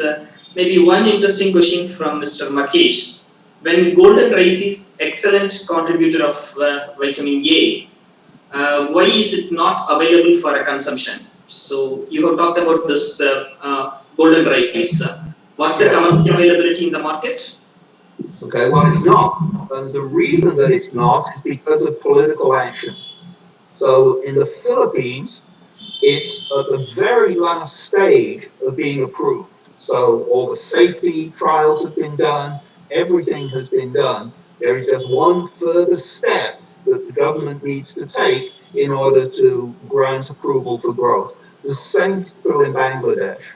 And we're hoping that before the end of this year, one of these two countries will get started. And I think once it gets started, then it's going to be a great easier to get other countries to agree. Many countries have said that they would import it, that they'd be happy to take it. They think it's safe. They want to eat it. Australia, New Zealand, Canada, and several others. But the production of it is still not allowed in Bangladesh and Philippines, which is crazy because this is something they really need. Yeah. Thank you so much for clarifying that because I have also the same doubt which is came in YouTube as well. So maybe means before I'm going for means one more interesting question, like countries like India. Means we have means what say the most of the population lies at the age from probably 15 to 30, where the young dynamic peoples etc. So means what's the role this young generation has to play to take this forward and provide the food for the entire world. Means what as you have told, the numbers of people those who are going to bed without a dinner in the night. So what's the role which you feel it is essential for these young people's countries like India? Means this young generation is the power of the entire nation. Well, I think you have to recognize that no matter where you live, it is the young people that are the future. And so one needs to make sure that they get educated about what is going on. Because I think one of the things that has become clear over the centuries is that when young people get together, realize that the old people are misbehaving, they can join together and can make them change. I think the Vietnam War was a very good example in the US, where it was the young people who saw the futility, the idiocy of the Vietnam War who stopped it. And so this idea of enabling young people to get together, to have their views made known, is a very, very strong one. This lady, Greta Thunberg from Sweden, who has been trying to stop climate change, doing everything she can, has a huge following of young people. And so if you can find a few articulate young people, they can make change, they can bring people together. And in general, young people are good because they don't fear things as much as we do. As we get older, we tend to get conservative. We tend to be afraid of all sorts of things. Young people have no fear. They don't think, this is why they go to war, you know? They don't think they can be killed. You and I and our elderly peers would never go to war because we know we're likely to get killed. Young people, they do it. They have no fear. And we should find a way to mobilize this and to get it to the politicians. Yeah, thank you, Sir Richard, for answering that beautiful question. And means what to say, this event was basically national, but thanks to this Alata TV, that becomes international. So I can have quite a lot of questions, but I thought of inviting Anya Sahu to take a few more questions. Anya, please. Yes, greetings everyone. It's an honor for us to be present today here as a reporter of ALLATRA International Internet Television and volunteer with the Creative Society projects. And I would like to give a word to Alexander Masny from Germany. He is working in the area of biochemistry, and he would like to ask some also question. Please, Alexander. Hello, hope you hear me. I see you also. That's nice. First, I would like to thank you for a really interesting lecture, expanding the knowledge of the lecture that I have back years in genetics. And my question is more related to the Creative Society project. So you said in the lecture that true scientific information is not always delivered to the wider audience, and therefore a lot of people suffering from receiving information or lack of information. In your opinion, what are the main conditions that should be created in the society in different spheres, not only like here in this example, like in agriculture, but in general, to overcome this situation, to change it, and to create a society where human life will be the highest value and will be that our society will be human oriented? Well, I think I have several answers to that. One is that we have become a very money-oriented society. And I think the sooner we get away from that and realize that making as much money as possible by whatever means possible is not a good aim for human beings, that would be a good thing. And unfortunately, in many of the developed countries and even now in the developing countries, making money seems to be a thing that drives everything that people do. And I think we have to find a way to stop that. I think also we need to be a little more careful about the use of social media, in which a great deal of misinformation gets transmitted via social media. And if there was some way to do some fact checking on everything that went through social media, that would be very good. There are a number of sites where you can actually find out what is true and what isn't true. And we need to make those more widely available and perhaps find ways in which artificial intelligence can be used to monitor social traffic on the internet and also to connect and find out when people are not telling the truth. You know, there is a big movement in the US that follows President Trump to find out how many times he lies every day. And I mean, the numbers are just overwhelming. But I think the same is true of politicians generally in many countries, that they are much more interested in the message and getting across something that looks good on television than sticking to the truth. And we need to stop this and find better ways to stop it. I don't have the perfect answer as to how we should do that, but I think if we shut down social media, that might help a great deal. have to go in 1 minute because I have another conference that I'm participating in South Africa. And so what I would suggest is that anybody who has questions, if you send them to some central collecting point, and you can work out among yourselves where that should be, and then that can be consolidated into a small set of questions, email me, and I will answer them that way, and then you can disseminate all the answers. Is that Yeah, okay? yeah, that's fine. Thank you so much. We know time value of your time, and thanks a lot for your great time which you have spent. I strongly believe it is not only technically educate our young minds, but also this gives I mean some awareness about I mean GMOs, and of course also this motivates the students and probably most of the academicians to work towards the I mean so to say Nobel laureate. Thank you so much. I don't have really words to express my sincere thanks on behalf of IGEN and KPRIT, our academic partner. Thanks a lot for your presence and your time and effort. Thank you so much, Richard. Thank you so much. Okay. Thank you, sir. Thank you so much, sir. Thank you, sir. Okay. Okay. Bye. Yes. So I think that's an amazing lecture. Like means we are watching a 2020 match and flooded with quite a lot of sixes and boundaries. Yeah. Thank you so much, Richard, sir, for your beautiful presentation along with the question and answers. Yes, I think there are huge number of questions which are flooding in YouTube chat box, and we have also received quite a lot of questions in the means along with the registration as well. And I believe our international television partner, Laureate TV, also had quite a lot of questions which is there in their mind. Unfortunately, that has to go. Anyway, we will consolidate all these questions and we will take this question to sir, whatever the questions which are needed.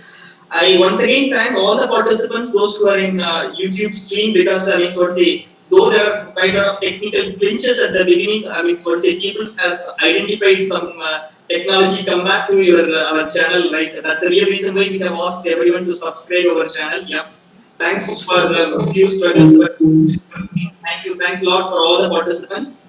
Those who are not really subscribed, kindly subscribe that channel and stay connected. There are quite a lot of other technical events which are coming up. So now means we are moving to another interesting part of the event. Means as a part of this IGEN Nobel Laureate lecture series, we have conducted quite a lot of competitions and means what to say, I believe about 1,000 registrations for the competition alone from different sectors. In this regard, now I invite Dr. N. M. Jyoti Swarupan, organizing the IGN NLL competition, and Dr. G. R. Subasri, organizing coordinator for this IGN Nobel Laureate lecture competition, along with their team and our engineers Senthil Kumar for declaring the winners of the various competitions which has held as a part of this IGEN Nobel Laureate lecture. Competition team, the session is yours now.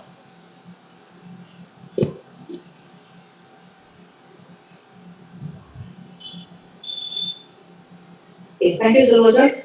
Good evening, all. The IGEN Nobel Laureate Lecture Series multiple international competitions was held for all ages, starting with pre-KG to 12th standard students, to college students of all streams, academicians, industrialists, and retired persons, homemakers, and to all kind of people. We thank all the 2,000 registered participants of these competitions. The competitions announced were based on two themes. One was about research, Sir Richard John Roberts' research work or about his biography, and the other theme was on sustainable agriculture. We announced the competitions on four different categories. They are artistic challenge for school students of any grades, where they were asked to portray their ideas and imagination on any medium as a painting. The topic given was sustainable agriculture. They were asked to do oil paints, face painting, pastel painting, murals, etc. And the second category was talent hunt for college students of any streams, where they were asked to transcend their imagination about Sir Richard John Roberts, the Nobel Laureate in Physiology or Medicine. They were allowed to ideate and telecast their ideas with video or just an audio as presentations or even as animations or role plays. Then we have the third category, creative pitch deck for all academicians and any industrialists. They were asked to exhibit their ideas in the form of posters or PowerPoint presentations on Nobel laureate Sir Richard John Roberts' research work or their innovative idea on sustainable agriculture in 2050. And then the last category was snap and share, where we thought we'll ask all the general publics, like retired persons and the homemakers, to share a selfie with their home plants and share two ideas of for sustainable agriculture towards 2050 because we care about our all our environmental activities. So all the entries were showcased live on YouTube on 23rd August and we got a overwhelming support for this sale, almost a 5.7K views. Now, we feel this is the right time to announce the results. All the participants are eagerly waiting for the results. So now, may I call upon the team heads of the competitions to announce the results? Can we have the team heads?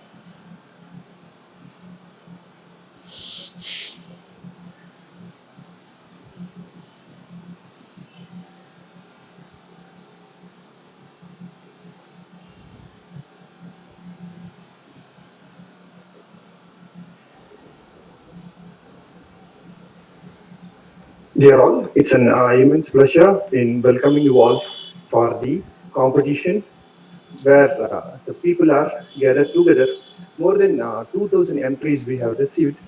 Among us, team heads really put a lot of efforts in consolidating all the results in terms of how they really worked on.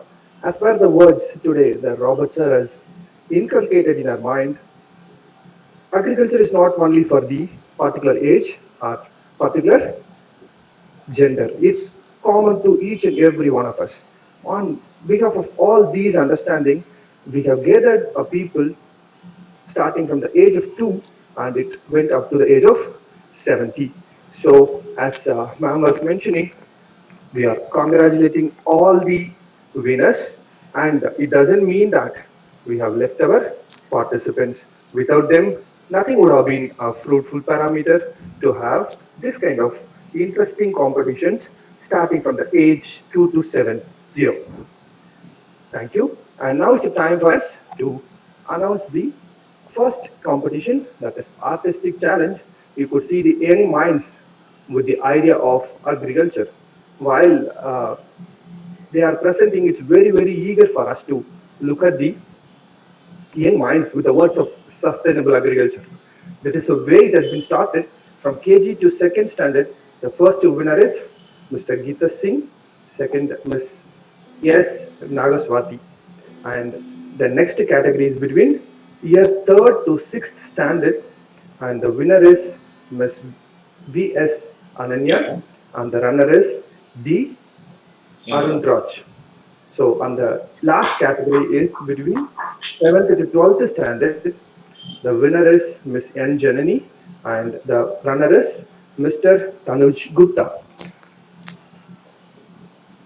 Event is all about a talent and competition. As ma'am was pointed out, it is for college level students, and the first winner is Mr.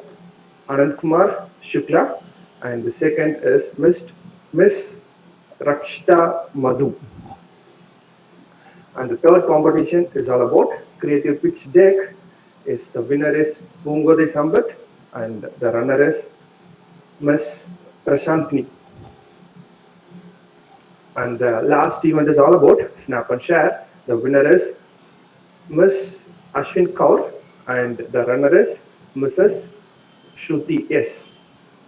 And here is the list of outstanding performance wherein we are really hard to neglect these people without providing at least a small gratitude to them.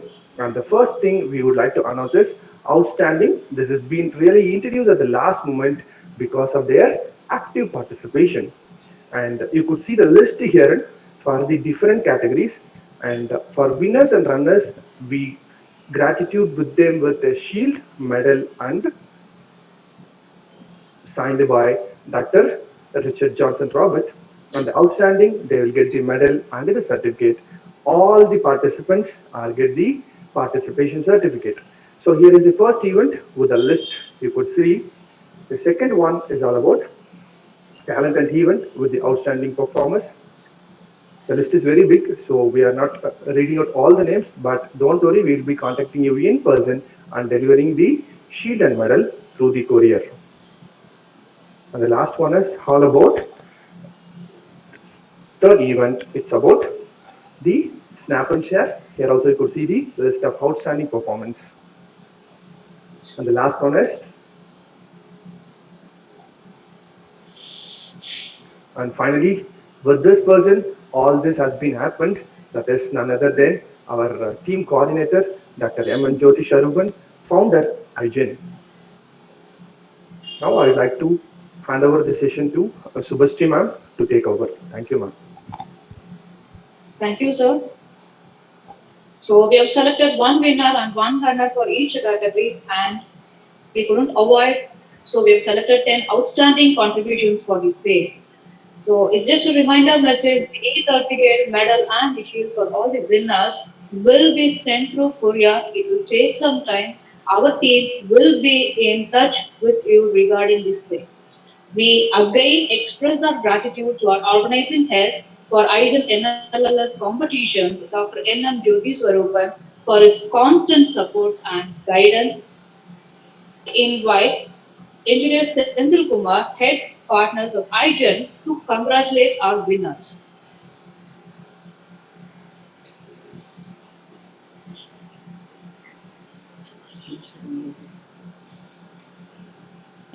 Senthil sir.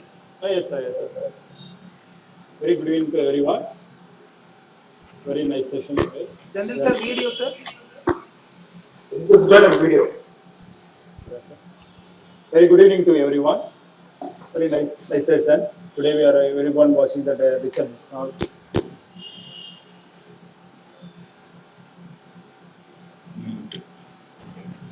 This is the unmuted.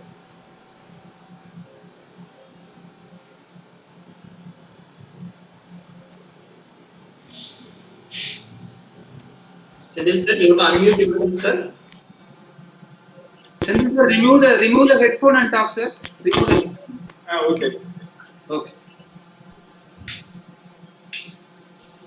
Hello. Is it okay, sir? Okay, super. Right. Good evening to everyone. Today I have to conclude this competition. For the smart farming has many benefits: better energy, water management, occupational protection, or that. The solar impulse foundation is also looking for that now sustainable farming solutions. Also there. In the following competitions are also the competitions are declared, results also declared: artistic challenge, talent hunt competition, creative pitch deck, and snap answer. And I want to, first of all, I want to congratulate on behalf of IGEN. I congratulate every person. It's a very nice session. Thanks to everyone, every participant. So today is the right time to start the sustainable agriculture based on our Richard sir giving the very good motivation speech about the agriculture side. It's a very good thing. So today we are going to start the sustainable agriculture and development to the country. So it gives more strength to the nation and the world. In this Nobel Laureate lecture series, a lot of persons participated and present here very nice. Thanks to every participant. It is a memorable time to everyone for participating in the NLS competitions.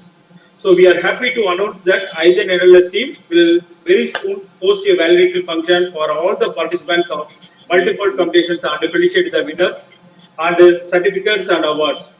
Thank you. Thank you, sir.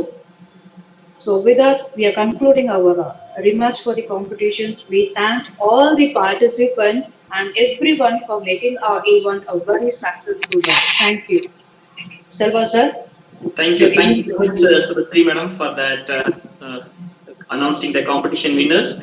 I have only one final remarks for the competition peoples, those who have competed in the event and their name doesn't appear in the slide that they have shown. I mean, so to say, I always strongly believe this. Means what to say, you are the best judge for you. So the judges, those who have selected few people based on their judgment, you prove them wrong. You prove them wrong by means of winning a Nobel Prize. I believe that means essentially says means your judgment is right. As simple as that. So I believe that's also a real reason why we are means what say conducting this Nobel Laureate lecture series. It should motivate the students from the college, from the schools, from the people those who are working in the research or development to aim always bigger.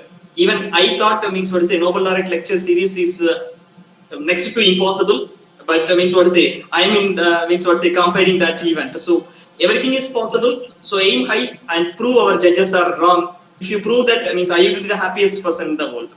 Yeah, with that, I think means what to say there are quite a lot of questions which came in. I think our Sir Richard is not available to take the questions. So in this regard, we have an Indian version of Nobel Laureate, Vasagam sir. I have to really means what to say proud of him actually. Means I never personally know about him, but it is at 11:55 in our Enrothon. Means we have invited him only in the morning 9 o'clock, but he even watching at evening 11:55 in our one of the event. So I think I could say he's an Indian version of our Nobel Laureate. So means what I will take few questions, Vasagam sir, if you are available. Sir, you can unmute yourself, sir. I have to take few questions. Probably the questions also in Indian versions of the questions. Probably that's the reason why I have not really posted the questions to Richard, sir, also. Okay. So, sir, actually means what to say. Means what to say. You might have seen the difference. Means what to say. India is the country. Even the pre-event what we have conducted, the speakers mostly talks about means sustainable green agriculture, etc. So, but means what to say. Our Nobel Prize laureate has talked about the GMO. So, means what to say. How do you see which path the India has to take in the future? Because we are at the both the sides. That means what to say. One side he has sown the beautiful foods, and other side the peoples with hunger. But India is the country which sees both together. So, what's the way forward for India? Yeah, you see, the Gregory Mendel, no, when he started the field of genetics, he was a person in religious thing, monastery. No, it was born in monastery. All this, hybrid plants and many other things. And in the dairy industry, we have extensive use of veterinary medicine. It is already there. So it's only in the food chain only we are now talking. So this is one thing which will have to be proven. As he rightly said, everything has side effect. Even normal taking food also may have side effect. That we can't say. So in fact, MGR University, we had rice, mill owners. They sponsored a candidate for making our ordinary rice in South India like basmati, by small genetic change only. So that level is there. So the people have ideas, but the thing is, the grassroots level, the problem has to be identified, and that is where Dr. Swaminathan and C. Subramanian succeeded. Mexican dwarf variety and our, Indian that Stona variety of the wheat, which was making the green revolution possible. So that was the kind of thing, and Swaminathan studied in 1940s genetics in Holland. So where they started and where they ended, eliminating hunger and that shift to mouth to, now we are exporting food also. So that I think you'll have to see. But you must see one important, the Annamalai University. I think I saw the names because they were also pioneers in agriculture research. Some of the, the Neyveli waste after coal boiler is, it is used, lignite is used. So the micronutrients which are available in the ash, fly ash, that is useful for plant growth. So like that, there are many people who are interested in doing such good work.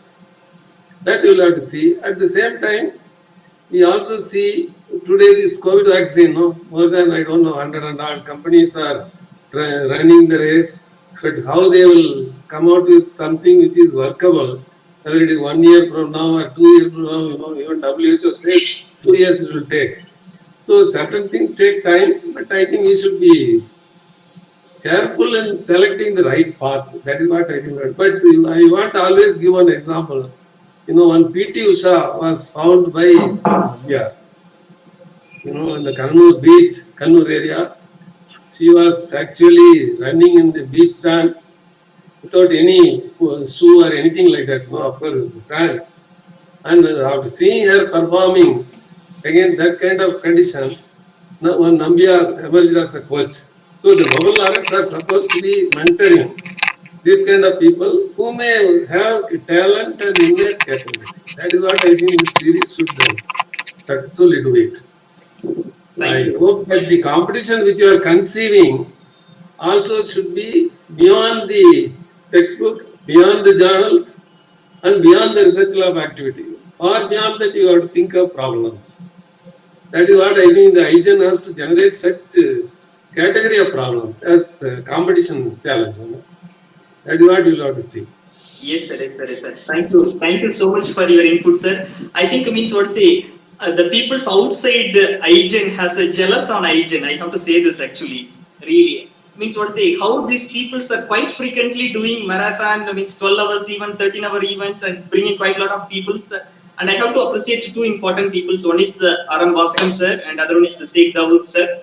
Means what say their vision is directing us, and we are. I mean what say at the speed of rocket. I have to say. Yeah, yes, I think this next question to both of them, both the Vasan sir as well as Dawood sir. Sir, I mean, so say, I think this is a famous word in India by one of our eminent person. I mean, production by mass production, right? I mean, India need production by masses. India doesn't need mass production. So means what to say? How do you see means what to say India taking forward from this perspective, especially after this COVID-19? You see the rural area, the spread is still less. What you have found, no COVID or whatever, only transfer through some people who go from urban area. Already, whatever is the purity is there, whether it is air or water, and immunity, because they are exposed to sun, and also they are mostly in the field. So that kind of thing, once you are in a protected environment, your immunity is lost. I think that is biotechnology people will understand that kind of thing. So once you lose your immunity to get it back, whether it is homeopathy or allopathy, it is immaterial. Because ultimately the body mechanism has to be triggered. So a very small quantity of the homeopathy, medicine is able to trigger the body immunity only. It is not a direct medicine. So whereas in allopathy, you give the dose for eliminating the full, virus or whatever that load. So that is another way of doing it. So and surgery is the worst form. You remove a usable part of the body, whether it is animal or for the human being, it is immaterial. So this is where I think you have to think of. But in agriculture, what I would say, the drip irrigation is something which has to be done. And the borewells are 1,000 feet and all, in Coimbatore district and all. I come from that area, so I know. So every drop of water counts, and it is also saline. So all plants cannot grow in the soil which is available there. So sometimes you have to choose the maize may come in one place or some other sugarcane in another. But what I would say when I go to Tanjore belt, actually tears come in my eyes because the water is so much is getting wasted for growing the rice crop. The rice is a water guzzler, sugarcane is still worse. So we also have to find some way of water management and also the preserving the soil's fertility, natural fertility. That is very, very important. So and that we will have to see how they will be organizing. But last week some Amrita campus, some program on agriculture engineering, similar program. They actually wanted to do it, the robots in agriculture. This is one interesting area. There is drudgery of the work has to be reduced, productivity has to be improved. At the same time, very small robots. It is like your kitchen mixie kind of thing, instead of a big, bakery machine is so huge. So you will think of reducing the size And to do a field work, Professor Madanabis, when he started Indian Statistical Institute, his wife was having a big farm, ancestral property, and they used to go on weekends. So they saw the harvesting by the Bengali women. The sickle which they were handling was so difficult for women to operate. So then only he started the field of ergonomics. You design things to suit the need of the people. So this is what I think you have to come with original ideas of this kind. So when you design competitions, I think you have to think of all this. Yeah, okay. Sure, sure. Sir, take the out there. We want to hear your version of the story. See, in between, I lost the connection. I believe that you asked about how to produce mass production, right? That was the question, right? Time wrong. No, sir. Actually, the question is like, India has seen both the sides. Like, few rich peoples, those who have enough food, and probably the country with a lot of peoples, those who don't have a food.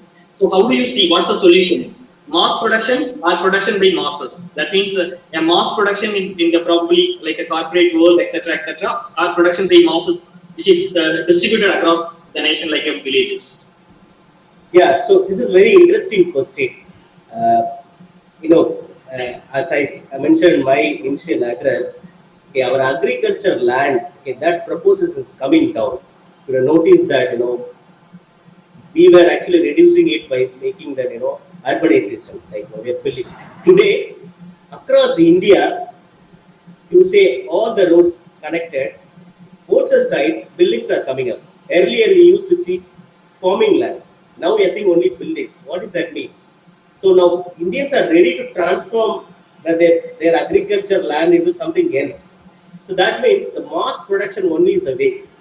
So we need to take care of that. So that is the reason the GMO concept is coming. There are other concepts. Vertical farming is there. Now, for farmers, your question was okay.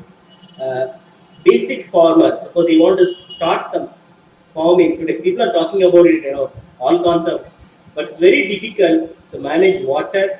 To get a quality crop and grow it and sell it, marketing, all kind of challenges are there. It is not that easy, even if you want to sell small brinjal or whatever it is.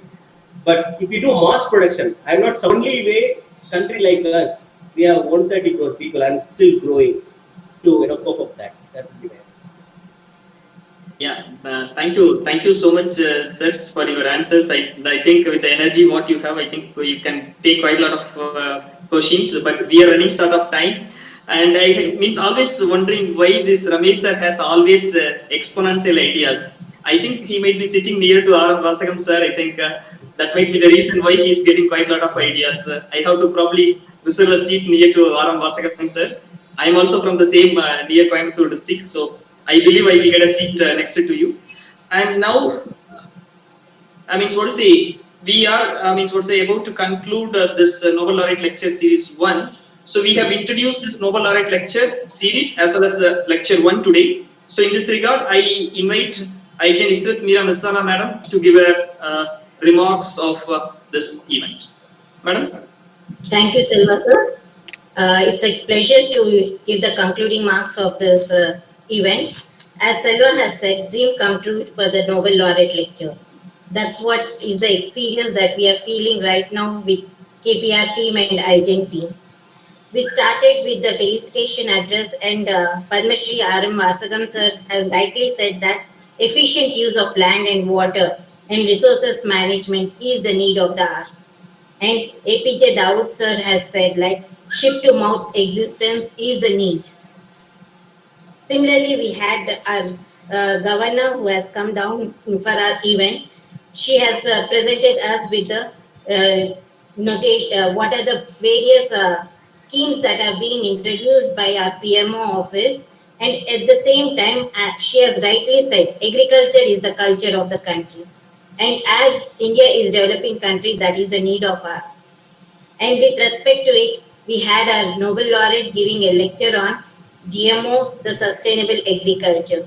So he started with saying that 155 Nobel laureates have supported GMO, that is genetically modified organisms. And he has said that to improve the plant health, GMO is important. And with respect to it, the Greenpeace is opposing the thought like food is the medicine. And with respect to it, he has said like though we started in 2013 the convincing of GMO, but it formally was launched in 2016. So he has also presented how the evolution will be occurring from precision breeding to conventional breeding, or what is the difference between conventional breeding and precision breeding, with a perfect example of GPS system. That is the thing which is easily understandable by a common person, the kids, students, and everything. So, though he is a Nobel laureate, he has expressed the things in a manner which can be understood by each and every person. Thereby, he has also presented few case studies, around 8 case studies he has presented, with the first one being keratin included in the rice can help in fighting the deficiency of vitamin A.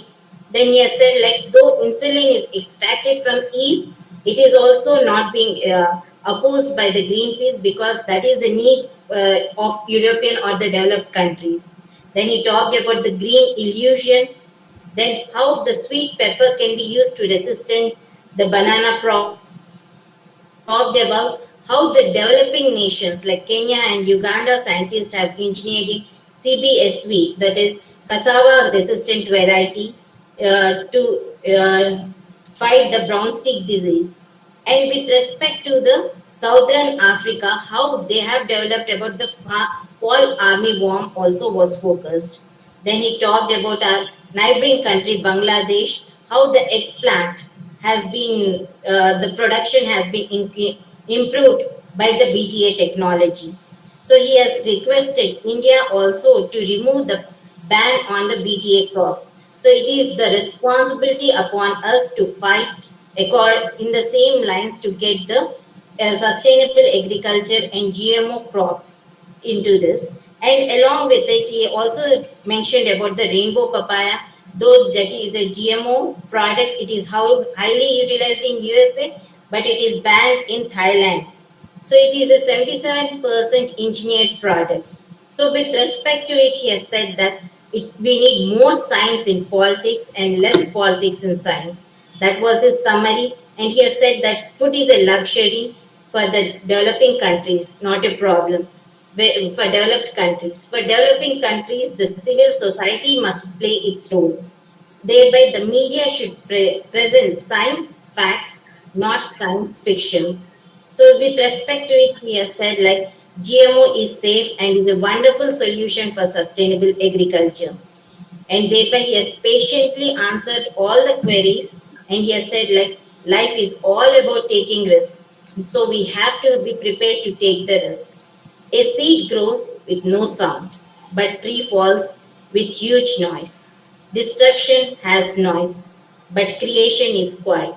This is the power of silence. So that's how the GMO has grown, and IGN is glad to be a part of GMO activities and also is trying to achieve the SDG goals. So we are working silently as a seed so that we'll be growing as a bigger tree and we'll be achieving the various activities. In support of this, Anya from Alantra TV and Alexander also joined us with the queries.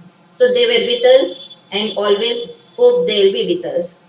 And this is how the team of KPR has conducted all the competitions and have given the seed from the kids to the all generations to be a part of the sustainable agriculture.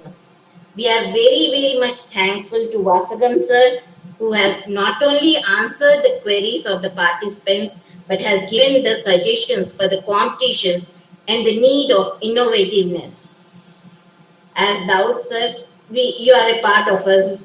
So with respect to it, you have also presented how vertical farming and other techniques which are very useful and need of the art you have presented.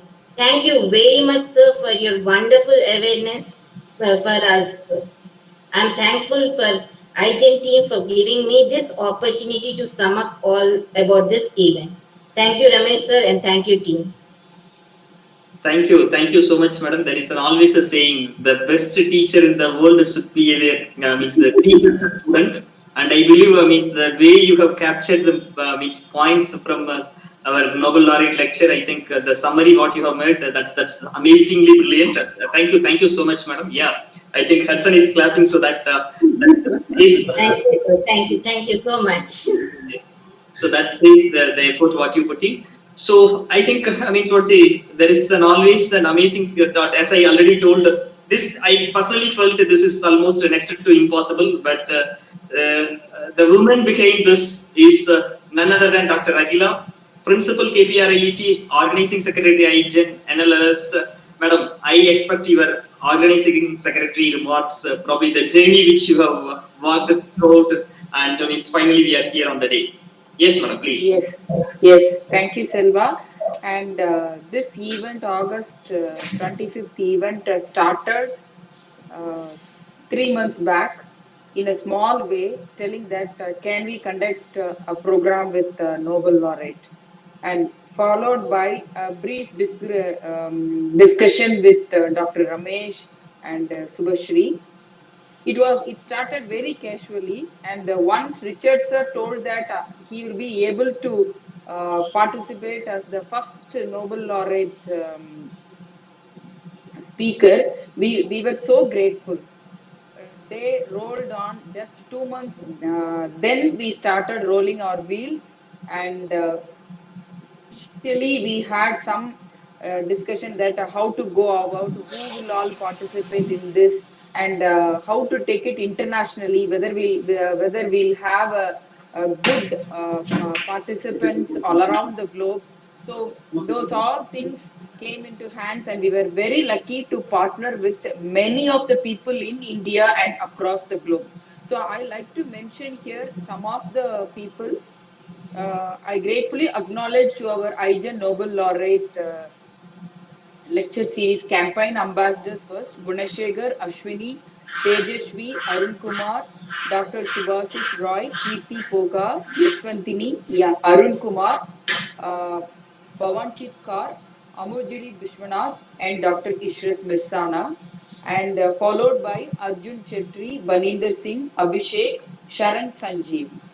And these are all people in India, and we had ambassadors, and who they would have been mentioned in our bites session in video. We had people who have given their video bites, sharing our thoughts through promotions across the globe. We had participants from 28 countries in doing the promotional activity, and I should thank as an organizational secretary for all the ambassadors who were along with IGEN LLS for campaigning. And as far as other IGEN founders, they are the backbone of this event. Starting all the 9 founders and other board of governors, board of advisors have been along with them, along with us from the start until today. They are here as the heart of the program IGEN NLSS. And I should thank here our my chairman, Dr. KP Ramasamy sir, for agreeing to be the academic partner for this event, and our KPR team, Dr. NG Sumitra, Dr. K. Vishnu Kumar, KS Tamilchelvan, Balaji Chandran, Pradeep Karthik, Uday Kumar, Sudha Priya, Prisda Karthikeyan, Sumesh Vasnasilan, Bharatwaj Navamani, Divya Devi, and HODs of all departments, and followed by IT team of KPRIT, who was making ready all the presentations, video, and today's program also. Followed by, I have my powerful IT team with me: Karthik, I am Perumal, AO, AM, and all the people. And here we have a shutdown now, but our generator is running. So because of our electrician and so many people who are behind this event success. So the web page design started with the web page design, the registration, the promotions, and pre-event 1 was hosted by KPR, and the pre-event 2 by Gokul, and the pre-event 3 by Selva. So the team behind Gokul and Selva, Jyoti, I don't have words to say how much time we have spent, mostly midnights. Most of our nights are gone, and most fruitful discussion will start after 9 o'clock. So from 9, even it will go up to 2 o'clock. And the master brain behind is Dr. L. Ramesh. So I thank Dr. L. Ramesh, President IGEN, for guiding us and being the shooting star and having in one great event today, which is possible amid COVID-19. I thank Selva for giving me the opportunity to thank everyone who are involved in this IGEN Nobel Laureate Lecture Series. Thank you. Thank you so much, madam. As you rightly pointed out, I mean, so to say, there are n number of peoples behind the success of the event. Even I have received the SMS about this event from at least means to say 7, 8 ambassadors, those who are probably promoting the event. Now I think session is probably open for the forum. Those peoples are in Google Meet. Means you can give your wishes or probably about the event if you want to take maybe 30 seconds to a minute. The session floor is open. Hey, let me start, Selva. Yes, sir, please. It's our pleasure, sir. It's our pleasure. First of all, thank you so much, Principal Madam KPRT, for doing a wonderful job. And thank you, Ramesh, sir, for inviting me for this wonderful opportunity. Really, thank you. And Google Ji, because myself, Google, and Ramesh, we work on different projects and we connect. But this is an awesome program, actually. The Nobel lecture, actually, it's a need of the time. Really, it's a need. And we are heading towards a food crisis. We don't believe we are heading towards that. If we are not changing our direction, our thoughts and thinking, we will have a big challenge to address it because the food is not enough for entire world. So let's see how governments and other organizations take it forward. And I really like it, and it's a wonderful program. Thank you so much. Thank you, Dawood sir. And I think still there are people who are waiting in YouTube. Yes, I request all the participants to even stay connected till the end. Means what say there are quite a lot of upcoming events as well. So means what say without you, I mean what say whatever the things which we are doing is of no use. So please, I mean thanks a lot for staying connected even after posting the feedback link. This is a true crowd which means what they really enjoys our session. Thank you so much for that. And shall we go?